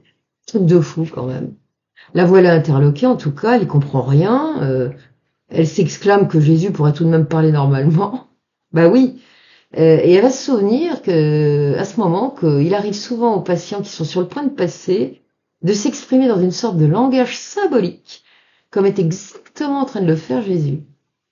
Et là, elle est fascinée quand même parce que il est là, elle est dans cette scène. Il a l'air fait de chair et de sang, bien vivant. Enfin bon, c'est absolument extraordinaire. Et pour la scientifique qu'elle est, c'est tout de même beaucoup. Elle va réfléchir à tout ça la nuit qui suivra. Le lendemain, elle doit donner une conférence et au lieu de parler de ses travaux, elle va relater cette expérience qu'elle a eue la veille qui l'a profondément marquée, ce qui va lui valoir un tonnerre d'applaudissements nourris par l'assistance. Et ça va achever de la convaincre qu'elle a vécu quand même une expérience inhabituelle. C'est lorsqu'elle, lors d'une nouvelle séance de channeling, Salem va revenir, qu'elle va être encore éberluée. En fait, celui-là va se mettre soudain à fredonner une des chansons préférées de ses parents. Et ça, c'est au moment pile où elle était en train de penser à ses parents et se dire qu'il était bien dommage qu'ils aient pas vu comment sa carrière a évolué. Et voilà que l'entité se met à chanter une chanson des parents. C'est fou, ça. Puis elle va enchaîner cette entité en précisant que les défunts, ses défunts parents savent absolument ce qu'elle vit, beaucoup de choses qu'elle fait et qu'elle a faites, et elle va en être si bouleversée que l'idée qu'elle puisse être victime d'une arnaque bien subtilement orchestrée de la part de JB va lui sortir de la tête. La voilà maintenant convaincue qu'il se passe quelque chose et que voilà, hein, elle peut plus douter. À son retour à Chicago, elle va décider de tout raconter aux siens. Sa fille Barbara va se montrer plutôt sceptique et même plutôt effrayée. Son fils est plus intéressé. Quant à Manny, lui, il fait la gueule. Il va être fermé comme une huître et il fera pas le moindre commentaire. À la suite de cela, elle ne cessera de faire des allers-retours entre Chicago et San Diego pour communiquer avec Salem et aussi d'autres entités qui sont canalisées par JB. Et c'est ainsi qu'elle aura l'occasion de communiquer avec l'un de ses guides, qui se nomme Mario, et elle dira que celui-là était un type génial, une entité géniale, on pouvait parler de tout avec lui, il avait des connaissances en géologie, en histoire, partout, c'était absolument incroyable. Et puis un beau jour, Salem va lui annoncer que la lune de miel est terminée entre eux, et qu'il faut maintenant passer aux choses sérieuses. Il va lui enseigner dès lors, et de la meilleure manière, comment extérioriser ses émotions. Il va la conseiller aussi sur l'éducation des enfants et elle va trouver ça tellement intéressant qu'elle se décidera à intégrer dans ses conférences les enseignements qu'il lui a dispensés. À ce stade de sa vie, elle ne revient plus que très rarement dans sa famille et lorsqu'elle revient voir les siens au domicile conjugal, c'est pour parler de ce qu'elle a vécu, de ses expériences. Elle est intarissable et ça va pas louper. Ses rapports avec sa famille vont se dégrader parce qu'ils comprennent plus très bien. Et un soir, ce qui devait arriver va se produire à la fin d'un dîner en famille au restaurant.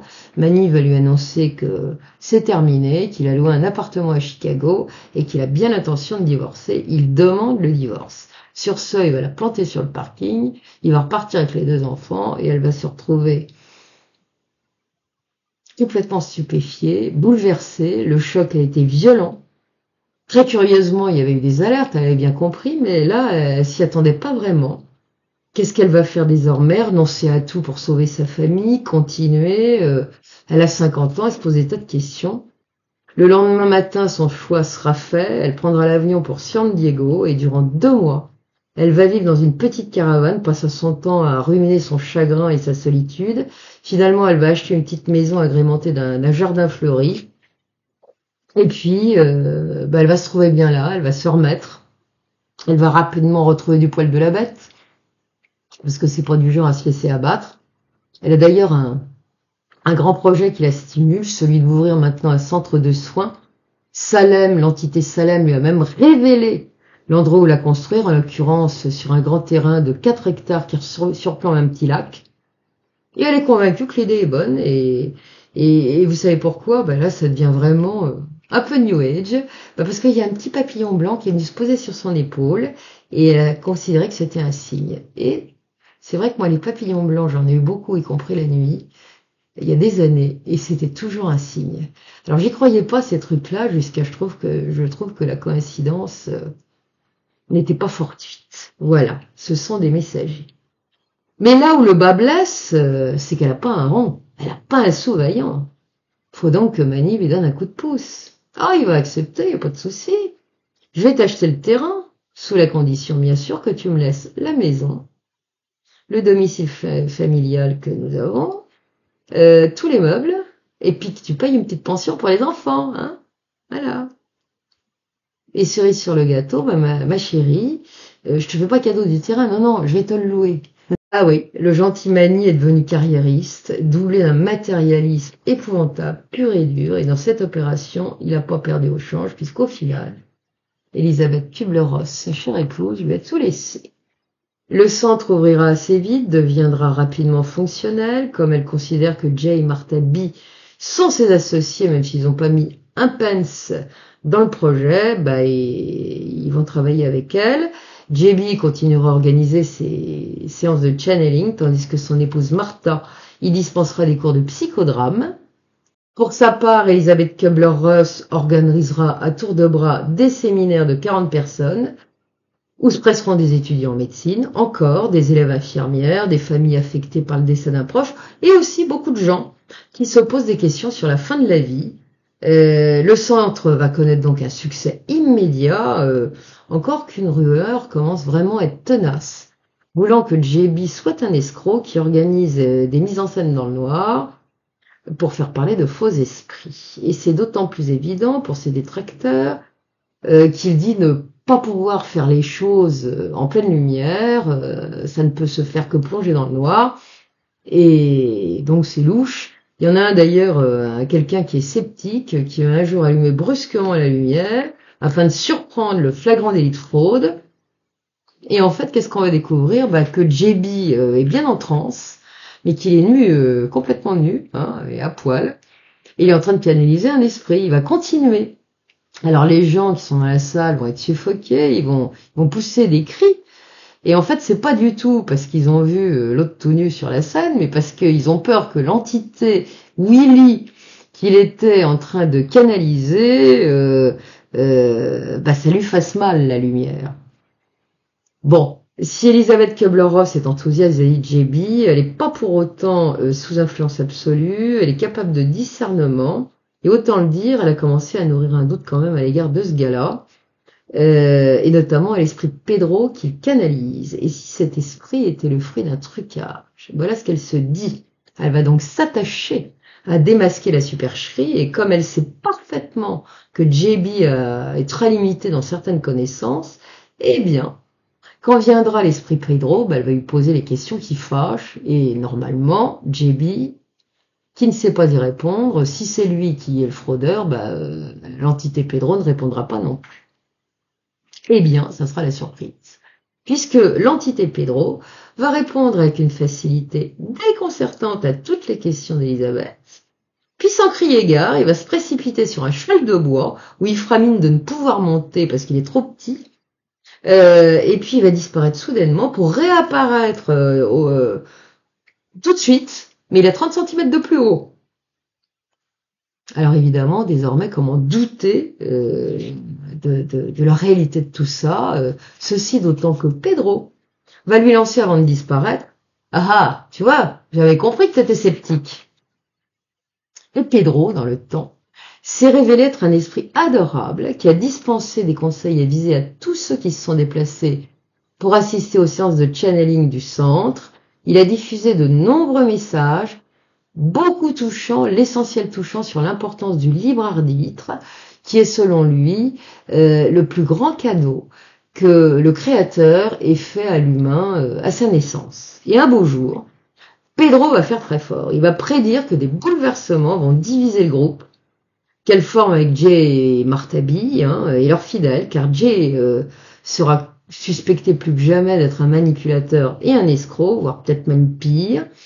Il va rassurer cependant Elisabeth Kubler-Ross en lui disant qu'elle n'a rien à craindre pour l'avenir, et ce jour-là, il va se mettre à genoux devant elle, là, pour la remercier d'accepter sa destinée, et puis sur cette destinée, il ne dira rien, donc elle va rester dubitative, parce qu'elle se demande vraiment de quoi il lui parle. En fait, elle va comprendre assez vite, parce qu'un jour, qu'elle est de passage chez une vieille amie, dont le mari est un architecte californien très connu, très réputé, et bien voilà qu'elle découvre que cet architecte n'est pas que cela, il est aussi médium. Et celui-là va d'un seul coup rentrer en transe et prendre en un rien de temps l'aspect d'un centenaire qui va lui annoncer que le temps est venu pour qu'elle accomplisse sa seconde tâche, à savoir diffuser au monde le message voulant que la mort n'existe pas. Elle va un peu rechigner et l'esprit va soudain devenir autoritaire. Il va lui rappeler avec fermeté qu'elle a choisi ce travail avant de naître, qu'elle est la personne idéale pour l'accomplir, puisqu'elle est scientifique, qui plus est une femme qui n'a pas peur. Voilà donc cette mystérieuse destinée à laquelle Pedro faisait allusion et qui lui a fait mettre un genou à terre. Donc, elle a déjà commencé avec d'écrire des livres, vous l'allez comprendre, et là, elle va continuer, elle va être très prolixe, puisque de mémoire, au cours de sa vie, elle a au moins écrit 20 bouquins, dont 15, je crois, ont été traduits en français. Ça a eu un succès mondial. En tout cas, la nuit suivante, elle ne fermera pas l'œil, ça tourne dans tous les sens dans sa caboche. À un moment, elle va se demander ce que Salem pourrait bien penser de tout cela. Et voilà qu'en ouvrant les yeux, elle a un choc. Salem est allongé à côté d'elle. Par contre, il est matérialisé que de la taille à la tête. Il va la prévenir qu'il ne peut rester que 2 minutes, la féliciter pour sa nouvelle tâche dans laquelle elle va s'engager. En l'appelant une fois encore Isabelle, comme il l'a toujours fait pratiquement, et avant de partir, il va lui masser le dos, ce qui va la faire plonger, mais boum, tout de suite dans un très profond sommeil. Quelque temps plus tard, elle donnera une première conférence qu'elle a intitulée La mort et la vie après la mort, qui connaîtra un succès phénoménal. Puis elle entamera à ce moment-là une tournée de conférences sur ce thème dans tout le pays, ira même en dispenser à l'étranger. Il ne sera pas rare que des personnes qui se sont déplacées pour l'écouter viennent lui rapporter des témoignages de personnes ou de proches revenus à la vie après un bref passage dans l'au-delà. Ce sera même fréquent. En Australie, Elisabeth Kubler-Ross ne se ménagera pas puisqu'elle est partie jusque là-bas. Elle va pas arrêter et puis d'un seul coup elle va sentir qu'elle est KO, que ses forces l'abandonnent et qu'elle est à 2 doigts du burn-out. Donc elle va prendre quelques vacances dans un bel endroit avec un couple d'amis, et une nuit que des questions tournent dans sa tête et qu'elle se sent un peu désespérée de se retrouver dans une telle solitude alors qu'elle donne tout aux autres, eh bien il va lui venir l'idée d'appeler Pedro, l'esprit Pedro. Et à sa grande surprise, il va apparaître dans la seconde. Elle va lui demander alors si il l'autorise à poser la tête sur son épaule, parce qu'elle a envie de pleurer un bon coup. Il va lui répondre d'un ton sévère qu'il n'en est pas question, mais qu'il va faire autre chose qui va lui faire du bien. Et il va alors poser la paume de sa main sur sa tête, ce qui aura pour effet immédiat de la plonger dans un état de paix et d'amour comme elle n'en a jamais éprouvé de sa vie. Dans l'instant, elle va se retrouver légère comme une plume, débarrassée de tous ses soucis. Puis Pedro va disparaître et couché à même le sol, elle va s'endormir profondément, la tête simplement posée sur un gros coussin. Quelque temps plus tard, elle va vivre une sortie de corps impromptue, alors qu'elle était sur le point de s'endormir. Dans l'instant, elle a eu l'impression que des êtres invisibles l'emmenaient ailleurs. De cette expérience, elle a dit qu'elle a eu alors la sensation de s'être retrouvée telle une voiture qu'une équipe de mécaniciens aurait été en train de réparer, et le lendemain, elle se réveillera paisible, reposée et pétant le feu. Voilà. Après cette dernière expérience de sortie de corps, elle va se documenter sur le sujet, évidemment, et elle va tomber sur un bouquin d'un chercheur très connu, bien connu déjà à l'époque, qui s'appelle Robert Monroe, que vous avez peut-être lu, effectivement, c'est absolument passionnant. Et elle va se foncer illico presto, parce qu'elle perd jamais un instant pour aller le voir en Virginie. Celui-là va lui faire visiter son laboratoire, qui est bourré d'équipements électroniques incroyables, d'écrans, ce qui va immédiatement la rassurer, parce que ça fait sérieux, elle est scientifique après tout. Et puis bon, elle a peut-être varié dans ses orientations, mais c'est quand même une scientifique à la base, et elle reste telle qu'elle est. Monroe va lui faire vivre l'expérience d'une sortie astrale, alors qu'elle elle sera enfermée pour ce faire dans une cabine insonorisée allongée sur un matelas rempli d'eau, un bandeau sur les yeux, sur les oreilles, il y a un casque qui diffuse des sons pulsants. Ils sont destinés à modifier les ondes cérébrales. Le premier essai sera plutôt décevant. Elle va alors demander au chef du laboratoire qui contrôle le processus d'accélérer en l'occurrence la cadence des sons pulsants. Celui-là est pas très enthousiaste parce qu'il a jamais fait ça, et il va le faire quand même, et ça va marcher, on ne peut mieux. Elle va aussitôt sentir son esprit se concentrer, puis elle va entendre un son. Elle dirait que ça a fait zoom, comme le son qu'aurait produit une grosse rafale de vent. Et là, elle va avoir l'impression d'être portée dans l'instant par une tornade à une vitesse absolument défiant l'entendement. Lorsque par la suite les techniciens, quand elle sera revenue, vont lui demander où elle a été, ce qu'elle a vu, sera incapable de dire quoi que ce soit, elle n'en sait rien. Tout ce qu'elle pourra leur dire, c'est que ça l'a guérie de ses problèmes vertébraux, ainsi que des séquelles de l'occlusion intestinale dont elle avait été la victime lors de son accouchement de la petite Barbara. Et elle ajoutera qu'elle est en pleine forme, que le pas du tout étourdu et que ça va. Après ça, elle va regagner une petite maison qui est près du ranch de Monroe qui s'appelle la maison du hibou. Et quoi qu'elle se sente pas du tout fatiguée, l'idée va lui venir de se mettre au lit. Et en dépit de tous ses efforts, elle va pas réussir à se maintenir éveillée alors qu'elle est pas fatiguée, elle va s'endormir comme un plomb. Et c'est en plongeant dans un sommeil profond qu'elle dira avoir souffert 1000 morts qui l'ont torturée physiquement, des douleurs atroces vont la faire se recroqueviller, elle ne peut plus respirer, elle se sent mourir et mourir encore. C'est une terrible sensation de mort à répétition. Elle dira avoir vécu à la file des morts successives, celles de tous ses patients, avoir ressenti leurs souffrances spécifiques, leurs maladies, leurs solitudes, leurs angoisses, avoir versé leurs larmes, leur sang. Une mort a succédé à une autre sans un instant de pause. C'est vraiment l'enfer qu'elle a vécu. À un moment, il y a eu un léger répit, et lorsqu'elle s'est risquée à demander une épaule pour se reposer car elle n'en pouvait plus, une voix grave, sévère, a résonné et a dit « Ça ne te sera pas accordé ». Bon. Dans l'instant, le cauchemar va reprendre de pire en pire. Les morts qu'elle a vécues sont devenues qu'elle va vivre seront de plus en plus douloureuses. Lors d'un nouveau répit, alors qu'elle a cette fois supplié qu'une main prenne la sienne, la même voix a résonné et prononcé la même phrase, « Cela ne te sera pas accordé ». Au troisième moment de répit, elle s'abstiendra de demander quoi que ce soit, oui, il faut garder sa dignité. À un moment, elle aura l'intuition de ce que l'on attend d'elle, c'est qu'elle prononce un seul mot. Et ce mot, c'est « oui ».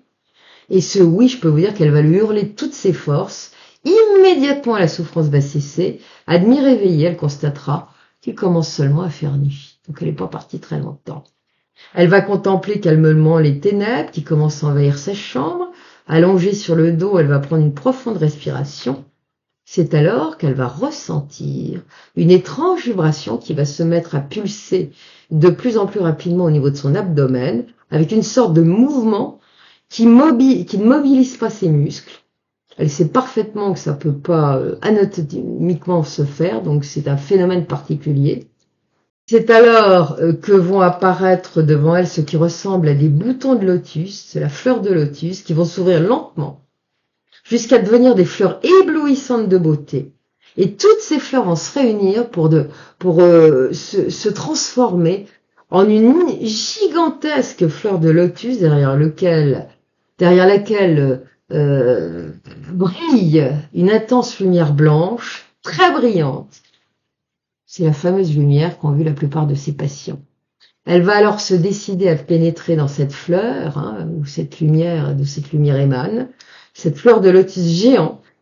Et elle dira qu'à ce moment-là, ça a été incroyable. Elle pouvait distinguer le moindre détail de sa chambre, mais également, elle avait la capacité de voir tout ce qui se trouvait à des kilomètres à la ronde. C'était si net qu'elle était capable de décrire le détail d'un brin d'herbe ou d'une petite pierre, de tout. Mieux encore, elle pouvait voir la structure moléculaire de tout ce qu'elle contemplait. Après cela, elle va s'immerger totalement dans cette lumière, se fondre en elle, et elle expliquera ultérieurement qu'à ce moment, elle a ressenti un amour si immense que la seule comparaison qu'elle puisse donner du phénomène, c'est 1 millier d'orgasmes simultanés. Ça doit être quelque chose. Enfin bon. Après cela, elle entendra sa propre voix dire « Le Seigneur m'accepte tel que je suis », qui sera suivi d'une autre voix venue de nulle part qui va prononcer les mots « Shanti Nilaya ». De cette expérience, tout aussi effrayante que sublime, au-delà des mots, faut quand même le dire, Elisabeth Kübler-Ross dira que l'on ne peut se sortir de tout que grâce à sa foi en soi-même et en Dieu, et aussi qu'il nous est donné de vivre que ce que nous pouvons supporter. Et ça a été dit, y compris par les religieux. Le lendemain, elle conservera encore cette faculté d'être en communion avec chaque élément de la nature, feuilles, pierres, enfin tout ce qui pousse dans la nature, dont elle perçoit d'ailleurs toujours la vibration et la structure moléculaire. Cet état de grâce va durer encore quelques jours avant que ça s'arrête. Et après ça, inutile de vous dire que le quotidien va lui sembler passablement insignifiant. Et elle apprendra plus tard le sens de l'expression Shanti Nilaya, qui résume en fait l'ouverture de conscience cosmique qu'elle a vécue à ce moment. Lors d'une conférence qu'elle donnera peu après, elle prendra l'initiative de conter son expérience et lorsqu'elle en aura fini, un moine bouddhiste présent dans la salle va se lever, la saluer avec déférence et lui dire que Shanti Nilaya, qui est du sanskrit, signifie arbre de paix ultime, en précisant que c'est là où se rendent les humains lorsqu'ils quittent l'incarnation terrestre pour revenir à Dieu. Après cela, elle va baptiser son centre du nom de Shanti Nilaya. En 2 années, celui-là va devenir très florissant. C'est un centre de développement et d'épanouissement personnel réputé où l'on se presse de tous les coins de la Californie et même de plus loin encore. Hein. On y parlera toujours de la mort, mais surtout beaucoup de la vie et de la façon de vivre dans l'amour. Et Elisabeth de Kubler-Ross continuera d'organiser des séminaires en divers lieux de la Californie. Des parents lui présenteront un jour un petit garçon qui souffre d'un cancer terminal, il s'appelle Dougie. Les médecins lui ont donné 3 mois à vivre tout au plus. L'enfant crayonne dans un coin, il fait un joli dessin, elle va regarder le dessin. Et elle va dire alors à ses parents qu'il ressort du dessin de leur fils, que c'est plutôt 9 ans qu'il lui reste à vivre et pas du tout 3 mois.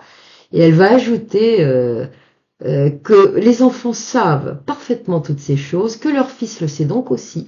Et plus tard, elle recevra, effectivement, une lettre du petit garçon qui est toujours bien vivant et qui écrit « Cher docteur Ross, je n'ai qu'une seule question à vous poser. Qu'est-ce que la vie? Qu'est-ce que la mort? Et pourquoi les petits-enfants doivent mourir? Mes pensées affectueuses » et c'est signé Dougie. Afin de lui répondre et de le remercier, Elisabeth Kubler-Ross confectionnera pour lui un petit livre dont les lettres sont dessinées au feutre. Elles sont multicolores, elle a écrit dans un langage simple et métaphorique pour lui donner les réponses à toutes les questions qu'il se pose. Dans les années 70, Elisabeth Kubler-Ross a beaucoup voyagé à travers le monde pour faire passer ses messages. Elle s'est évidemment souvent rendue en Europe. Et un jour, ça a été à la demande d'un directeur de prison, d'une prison qui se trouvait en Écosse, qu'il va demander d'organiser un séminaire dans son établissement. Détenus et surveillants s'y sont inscrits, et ce séminaire a permis de réaliser que la violence et les crimes se trouvent toujours avec une origine dans une blessure qui a affecté le criminel de préférence dans son enfance, et que les gardiens de prison ne sont pas non plus épargnés. Et après ce séminaire, les rapports entre détenus et matons ne seront plus les mêmes, au point que le directeur de la prison déclarera publiquement « Jamais plus la vie ne sera pareille dans cette prison ». C'est vous dire. Elle se rendra aussi en Inde, c'est là qu'elle va rencontrer Mère Teresa, avec lequel le courant est bien passé, vous voyez la photo. Elle s'est également déplacée jusqu'en Afrique du Sud, qui était alors secouée par les terribles violences de l'apartheid. Et là-bas, elle a eu quand même le cran d'organiser des séminaires black and white qui ont connu un vif succès. Ah oui, la réconciliation, c'est ce qui donne le meilleur, hein, c'est pas la guerre. La guerre appelle la guerre. Donc en plus de son message concernant la mort et la vie après la mort, Elisabeth Kubler-Ross a ainsi porté plus que tout celui de la réconciliation nécessaire entre les individus et souligné avec force l'importance de l'amour inconditionnel. En 1978, elle va avoir une grosse déception lorsqu'elle va lire un livre écrit 20 ans plus tôt par un spiritualiste californien, puisqu'elle va y retrouver mot pour mot les enseignements transmis par JB et ses différents guides. Elle éprouvera alors une terrible impression d'avoir été trahie. JB se défendra évidemment vigoureusement d'avoir copié cet auteur, mais le mal est fait, leurs rapports ne seront plus les mêmes. C'est exactement ce qu'avait prédit l'esprit de Pedro, chacun ira de son côté. Les déçus de JB quittent le lieu. Et Elisabeth Kubler-Ross, va pas complètement lui fermer la porte, va pas partir, mais elle est plus que jamais vigilante. Elle l'a à l'œil, d'autant que diverses irrégularités semblent avoir été observées et relevées durant ces séances de channeling, mais il y a pire encore. parce que depuis un temps circulent sur le compte de JB des rumeurs d'agressions sexuelles auxquelles elle n'avait jamais autant trouvé utile de s'intéresser, puisqu'elle pensait que c'était tout ça, c'était des ragots, puis c'est tout. Mais là, c'est plus pareil. Il est vraiment suspecté, d'autant plus qu'on a à plusieurs reprises entendu des gloussements suspects dans la chambre où il faisait ses séances de channeling privées. Donc son sort est scellé, hein, pratiquement, et il sera définitivement scellé quand Elisabeth Kübler-Ross verra un jour une de ses copines arriver et se réfugier chez elle en disant qu'elle a été agressée sexuellement par cet homme-là. Des plaintes seront aussi déposées par diverses personnes se plaignant d'avoir subi ces agressions. Elles seront classées sans suite faute de preuves, parce que lui niera toujours vigoureusement les choses, en disant qu'il n'a pas fait grand mal, et puis voilà. Quoi qu'il en soit, il y a quand même tout de même quelque chose d'étrange, parce que on l'a suspecté de supercherie, mais c'était pas vraiment le cas finalement, hein, parce qu'Elisabeth Kübler-Ross, comme des autres, ont bien vu des esprits en chair en os apparemment, et puis pas seulement dans les séances de channeling qui est donnée par ce médium JB. Certains esprits se sont manifestés hors la présence de ce dernier, des entités qu'il canalisait habituellement, dont une certaine entité dénommée K, qui était considérée comme le plus puissant des esprits du groupe. Et cet esprit, d'ailleurs, avait délivré un message étrange au plus fort du moment de ses doutes à Elisabeth Kübler-Ross, en l'occurrence, fait du temps ton ami. Outre cela, et comme on le sait, ces esprits, dont celui de Pedro, lui ont souvent révélé des connaissances que JB ignorait totalement. À ce stade, elle va donc décider que c'est peut-être pas encore le moment de le condamner définitivement. Elle lui laisse sa chance jusqu'au bout. Et c'est à cette époque un peu troublée qu'un problème autrement plus grave va survenir et sérieusement l'affecter. Elle va en effet apprendre que Manny, son ex-mari, qui se trouve désormais en très grande difficulté financière, a vendu tous ses biens, y compris le centre de Shanti Nilaya, le terrain. Et tout ça sans la prévenir. Et elle va en être informée par un courrier émanant de ceux qui en sont désormais les propriétaires, qui lui demandent de déguerpir et de rendre les clés, puis c'est terminé. Le choc va être terrifiant pour elle. La perte de son centre et la trahison de celui qui fut son compagnon de route pendant des décennies, qui en suit en plus le père de ses enfants, c'est énorme, ça fait beaucoup. Et pourtant, cette expulsion du lieu va la sauver, parce que quelques jours après qu'elle ait quitté les lieux, un terrible glissement de terrain va avoir lieu du fait de pluies torrentielles qui va complètement détruire le centre. Si à ce moment-là elle s'était trouvée là avec d'autres gens, ça aurait été terrifiant. Et pour elle, les catastrophes ne vont pas s'arrêter là. Quelque temps après, alors que sa fille Barbara est venue séjourner un petit peu avec elle, elles ont été au resto, elle rentre le soir, et qu'est-ce qu'elle voit? Qu'il y a le feu dans la maison d'Elisabeth Kübler-Ross. Aucun voisin ne viendra les aider, même pas JB ou son épouse. Ils habitent juste à côté, ils se sont contentés d'aller appeler les pompiers, puis c'est tout. Ils n'ont pas bougé. Elles vont quand même réussir à maîtriser le début d'incendie au tuyau d'arrosage avant l'arrivée des pompiers. Et l'enquête qui sera menée démontrera en fait qu'il y avait 2 départs de feu, ce qui laissera évidemment soupçonner une cause criminelle. Tout ça, ça fait beaucoup. Après qu'elle ait subi, elle a failli mourir, enfin, elle a failli être piquée. Non, elle a carrément été piquée par une araignée de type veuve noire. Elle a failli mourir. Elle se baladait sur la veste de JB. Elle a vu ses fringues de voiture lâchées aussi. Tout ça, ça commence à faire beaucoup, donc, et une fois que sa maison sera reconstruite avec l'argent de l'assurance, elle va la vendre aussitôt. Mais elle va continuer, malgré tout, d'organiser séminaires et conférences à droite et à gauche. Et c'est à cette occasion qu'elle va croiser la route d'un jeune homme atteint du sida, cette terrible maladie dont on commençait pratiquement pas à parler à l'époque. Et son aide aux malades, souvent jeunes qui en sont atteints, va devenir pour elle une nouvelle tâche qui sera celle de l'accompagnement ultime qu'elle va leur apporter Le premier atelier qu'elle organisera, qui sera consacré aux malades du sida, se tiendra à San Francisco, qui est une ville symbolique puisque, comme on le sait, il y a une importante communauté gay là-bas. Elle sera accablée concernant ce qu'elle va entendre, concernant ces malheureux qui sont déjà des victimes dans leur chair, mais également du rejet des autres, dont très souvent de leur famille. Elisabeth Kubler-Ross accueillera ainsi des sidéens venus des quatre coins des USA, parfois même aussi de l'étranger. Outre son aide immense d'un point de vue psychologique qu'elle va leur apporter, elle les aidera aussi un petit peu matériellement, elle ira jusqu'à tricoter des écharpes qu'elle vendra aux enchères pour leur procurer des revenus.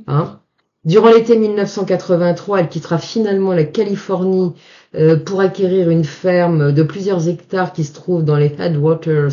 C'est une région des Shenandoah en Virginie.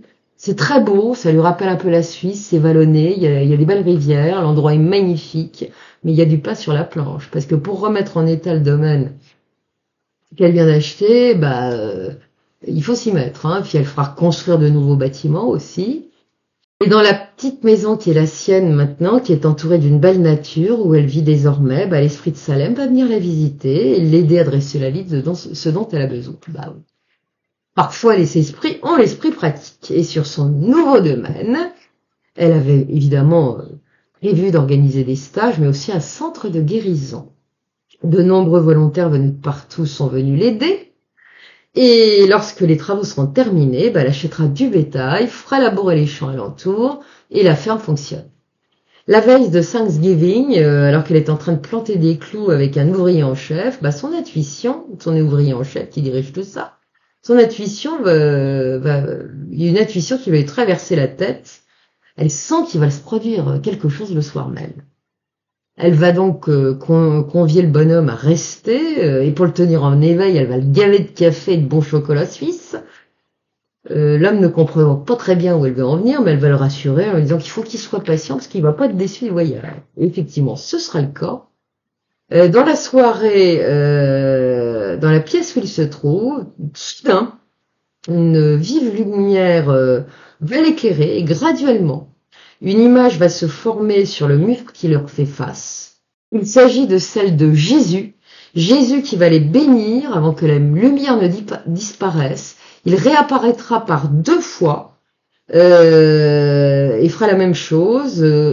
Jésus appellera Elisabeth Kubler-Ross Isabelle et lui demandera de baptiser son domaine Healing Waters. Inutile de préciser que son invité en restera scotché, puisqu'il s'attendait vraiment pas à ça. Dès son arrivée dans le voisinage, les gens se sont montrés plutôt sympas avec elle, agréables, elle dirait qu'ils étaient vrais et honnêtes. Ce qui est certain, c'est que son arrivée dans le village a changé la vie de la postière, puisqu'elle a reçu à peu près 15 000 missives par mois qu'elle devait lui distribuer. C'est du boulot. Elisabeth Kubler-Ross va commencer à recevoir des missives, dont le contenu va la bouleverser. Et elle recevra ainsi la première lettre d'une jeune femme vivant en Floride qui lui écrit quelque chose de dramatique. Cher docteur Ross, j'ai un fils de 3 ans atteint du sida. J'ai plus la force de m'occuper de lui. Il mange et boit très peu. Combien prendriez-vous pour vous occuper de lui? Cette pauvre maman qui était également atteinte de la terrible maladie ne savait plus quoi faire après les refus qu'elle avait reçus de la part de 70 institutions. Et c'est ainsi qu'en désespoir de cause, elle s'était adressée à Elisabeth Kubler-Ross. Et d'ailleurs, la malheureuse décédera rapidement sans savoir ce qu'est devenu son petit garçon. Et c'est ce qui va décider notre héroïne, puisqu'on peut l'appeler comme ça, à se mobiliser pour les malades du sida et organiser des opérations coup de poing pour sauver les bébés sidéens. Et un beau jour, dans ce cadre-là, elle va apprendre que l'hôpital de Boston héberge un bébé qui a été trouvé dans la rue dans une boîte à chaussures abandonnée, et à l'hôpital, personne ne veut le toucher. Vous imaginez? Elle s'est alors débrouillée seule pour trouver un couple formidable disposé à l'adopter. Or, lorsque ces braves gens sont venus à l'hôpital de Boston pour recueillir ce malheureux bébé, on va pas vouloir leur donner ce prétexte qu'il est malade. Vous savez ce qu'elle a fait à ce moment-là, Elisabeth Kubler-Ross? Ni une ni deux. On va organiser un kidnapping. Elle a décidé de faire ça avec des copains. Heureusement qu'elle l'a pas fait parce qu'elle aurait peut-être eu des ennuis avec la justice quand même. En tout cas, ça a été un moyen de négociation avec l'hôpital de Boston qui, sous la menace que soient révélées à la presse les sordides conditions de vie du pauvre bébé, va accepter de transiger, de faire la gueule, va donner le bébé aux parents adoptifs et on n'en parle plus. Elisabeth Kubler-Ross va aussi se démener vis-à-vis des détenus sidéens. La population carcérale américaine est gravement touchée par le terrifiant virus. Elle va aller en prison, découvrir avec horreur des gens qui sont dans un état terrible, sans soins, un état désespéré. Ils sont moins bien traités que les chiens, et ça, elle va le dire officiellement. Et mieux encore, elle va publier à cette époque un livre qui dénonce la situation des sidéens. Elle évoquera donc ces malades en détention, ce qui permettra d'informer les populations. Ce livre va connaître un terriblement grand succès. Et on peut dire sans se tromper que les actions d'Elisabeth Kubler-Ross et de ses collaborateurs ont largement contribué à améliorer aux États-Unis la situation des pauvres malades du sida. Et lorsqu'elle reviendra d'une conférence donnée en Europe, elle va constater que les habitants de son comté ne sont pas exactement dans les mêmes dispositions qu'à son départ. Ils ont en effet eu vent par une télévision locale qu'elle a le projet de créer dans sa ferme un centre d'accueil pour les bébés atteints du sida, ce qui ne plaît pas du tout. Et c'est ainsi que les gens vont se montrer détestables après avoir été si aimables. La situation va empirer encore lorsqu'un ouvrier qu'elle a licencié va se venger en colportant des mensonges éhontés sur son compte et ses activités. Il ira même jusqu'à organiser une pétition contre celle qui veut contaminer le comté. Lors d'une conférence qu'elle a organisée pour exposer son projet en faisant notamment intervenir des gens compétents afin de parler de cette terrifiante maladie, l'ambiance va se dégrader à tel point qu'elle devra sortir de la salle où elle a donné sa conférence avec ses invités. Tout le monde va être encadré par la police chargée d'assurer sa sécurité pour qu'il soit pas lynché. On en est là. Désormais, lorsqu'elle fait des courses en ville, elle se fait conspuer, on l'insulte, on l'injurie.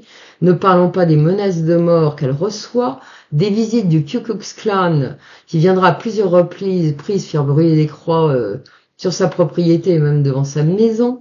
On tirera dans les fenêtres de sa maison, on crèvera les pneus de sa voiture, de son camion.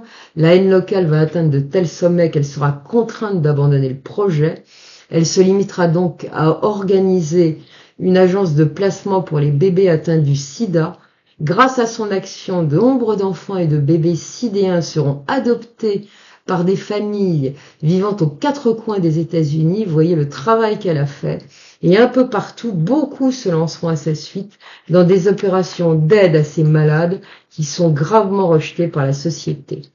Des parents vont aussi se réconcilier avec leurs enfants, leurs fils, avant qu'ils ne rendent l'âme.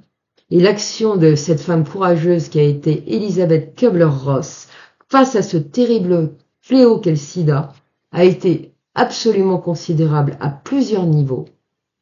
Mais hélas, tous ces combats et le stress qu'elle a encaissé, en plus de ses voyages permanents, l'ont épuisée.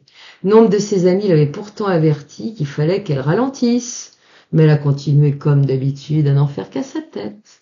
Et le drame va survenir un matin, alors qu'elle est en train de prendre son café avant de rejoindre un aéroport, parce qu'elle repart en vadrouille. Voilà ce qui va se passer. Sensation que son corps s'effondre, plus aucune énergie, tout se met à tourner autour d'elle, elle réalise qu'elle est paralysée. Son esprit fonctionne encore, ce qui va lui permettre de prendre conscience qu'elle est en train de mourir. Sa sœur Eva est heureusement à ce moment-là à ses côtés. Et comme Elisabeth peut encore lui parler, elle va lui dire d'une petite voix éteinte qu'elle va lui faire le cadeau de lui décrire ce que ça fait quand on est en train de mourir. Et de ce pas, elle va se mettre à décrire minutieusement tout ce qu'elle ressent.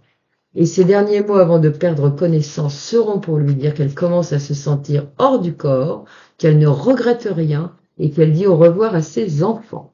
On saura plus tard qu'après avoir reçu une puissante bouffée d'amour, puisqu'elle va revenir, heureusement, elle s'est alors sentie glisser à une vitesse folle comme sur une piste de ski. Avec face à elle une splendide lumière qui l'attirait, qui l'attirait vers elle comme un aimant. Elle a ouvert les bras à ce moment-là en hurlant « J'arrive !» Ça, c'est bien elle. Et ce sera qu'un bref aller-retour, puisque comme je vous l'ai dit, elle va reprendre connaissance. Un moment plus tard, elle veut absolument aller prendre son avion. On va lui dire qu'il faut qu'elle se calme, évidemment. Et on va lui diagnostiquer, au final, une fibrillation cardiaque, ce qui peut être très grave, parce qu'il y a plusieurs types de fibrillation et on peut en mourir. Ça va la rassurer, mais ce qu'elle n'a pas vu ou accepté de voir, c'est que ce sérieux trouble cardiaque était un signe d'alerte. Elle va faire comme d'habitude, et quelques temps plus tard, bingo, comme elle va continuer, hémorragie cérébrale, alors qu'elle est au volant. Coup de bol, elle est en compagnie d'un médecin et d'une infirmière à qui elle va l'écrire mot à mot ce qui lui arrive et poser elle-même le diagnostic de l'AVC qui est en train de la foudroyer. Elle va être hospitalisée et au bout de 3 jours, à force de s'entendre dire c'est interdit à chaque fois qu'elle demande quelque chose, ça la piche en rogne et elle signe une décharge pour rentrer chez elle. Et immédiatement, elle va entamer un programme de rééducation incroyablement strict et le pire c'est que ça va marcher. Et puisqu'au bout d'un mois, elle remarche, elle s'exprime normalement. Elle reprend ses activités avec moins d'intensité tout de même, et ça sera un bonheur immense pour elle lorsqu'en juillet 1990, elle assistera à l'inauguration du centre Elisabeth Kubler-Ross. Quelque temps plus tard, elle aura le désespoir de trouver sa maison en flammes, en revenant de voyage, encore un petit cadeau de ses charmants voisins, et ça va être un choc terrible pour elle, parce que ce sont cette fois tous ses travaux, ses archives, ses souvenirs, tout ça est parti en fumée. Les photos de fées et de fantômes qu'elle avait faites, ses livres, ses lettres, il ne reste plus rien de tout cela, que des cendres fumantes.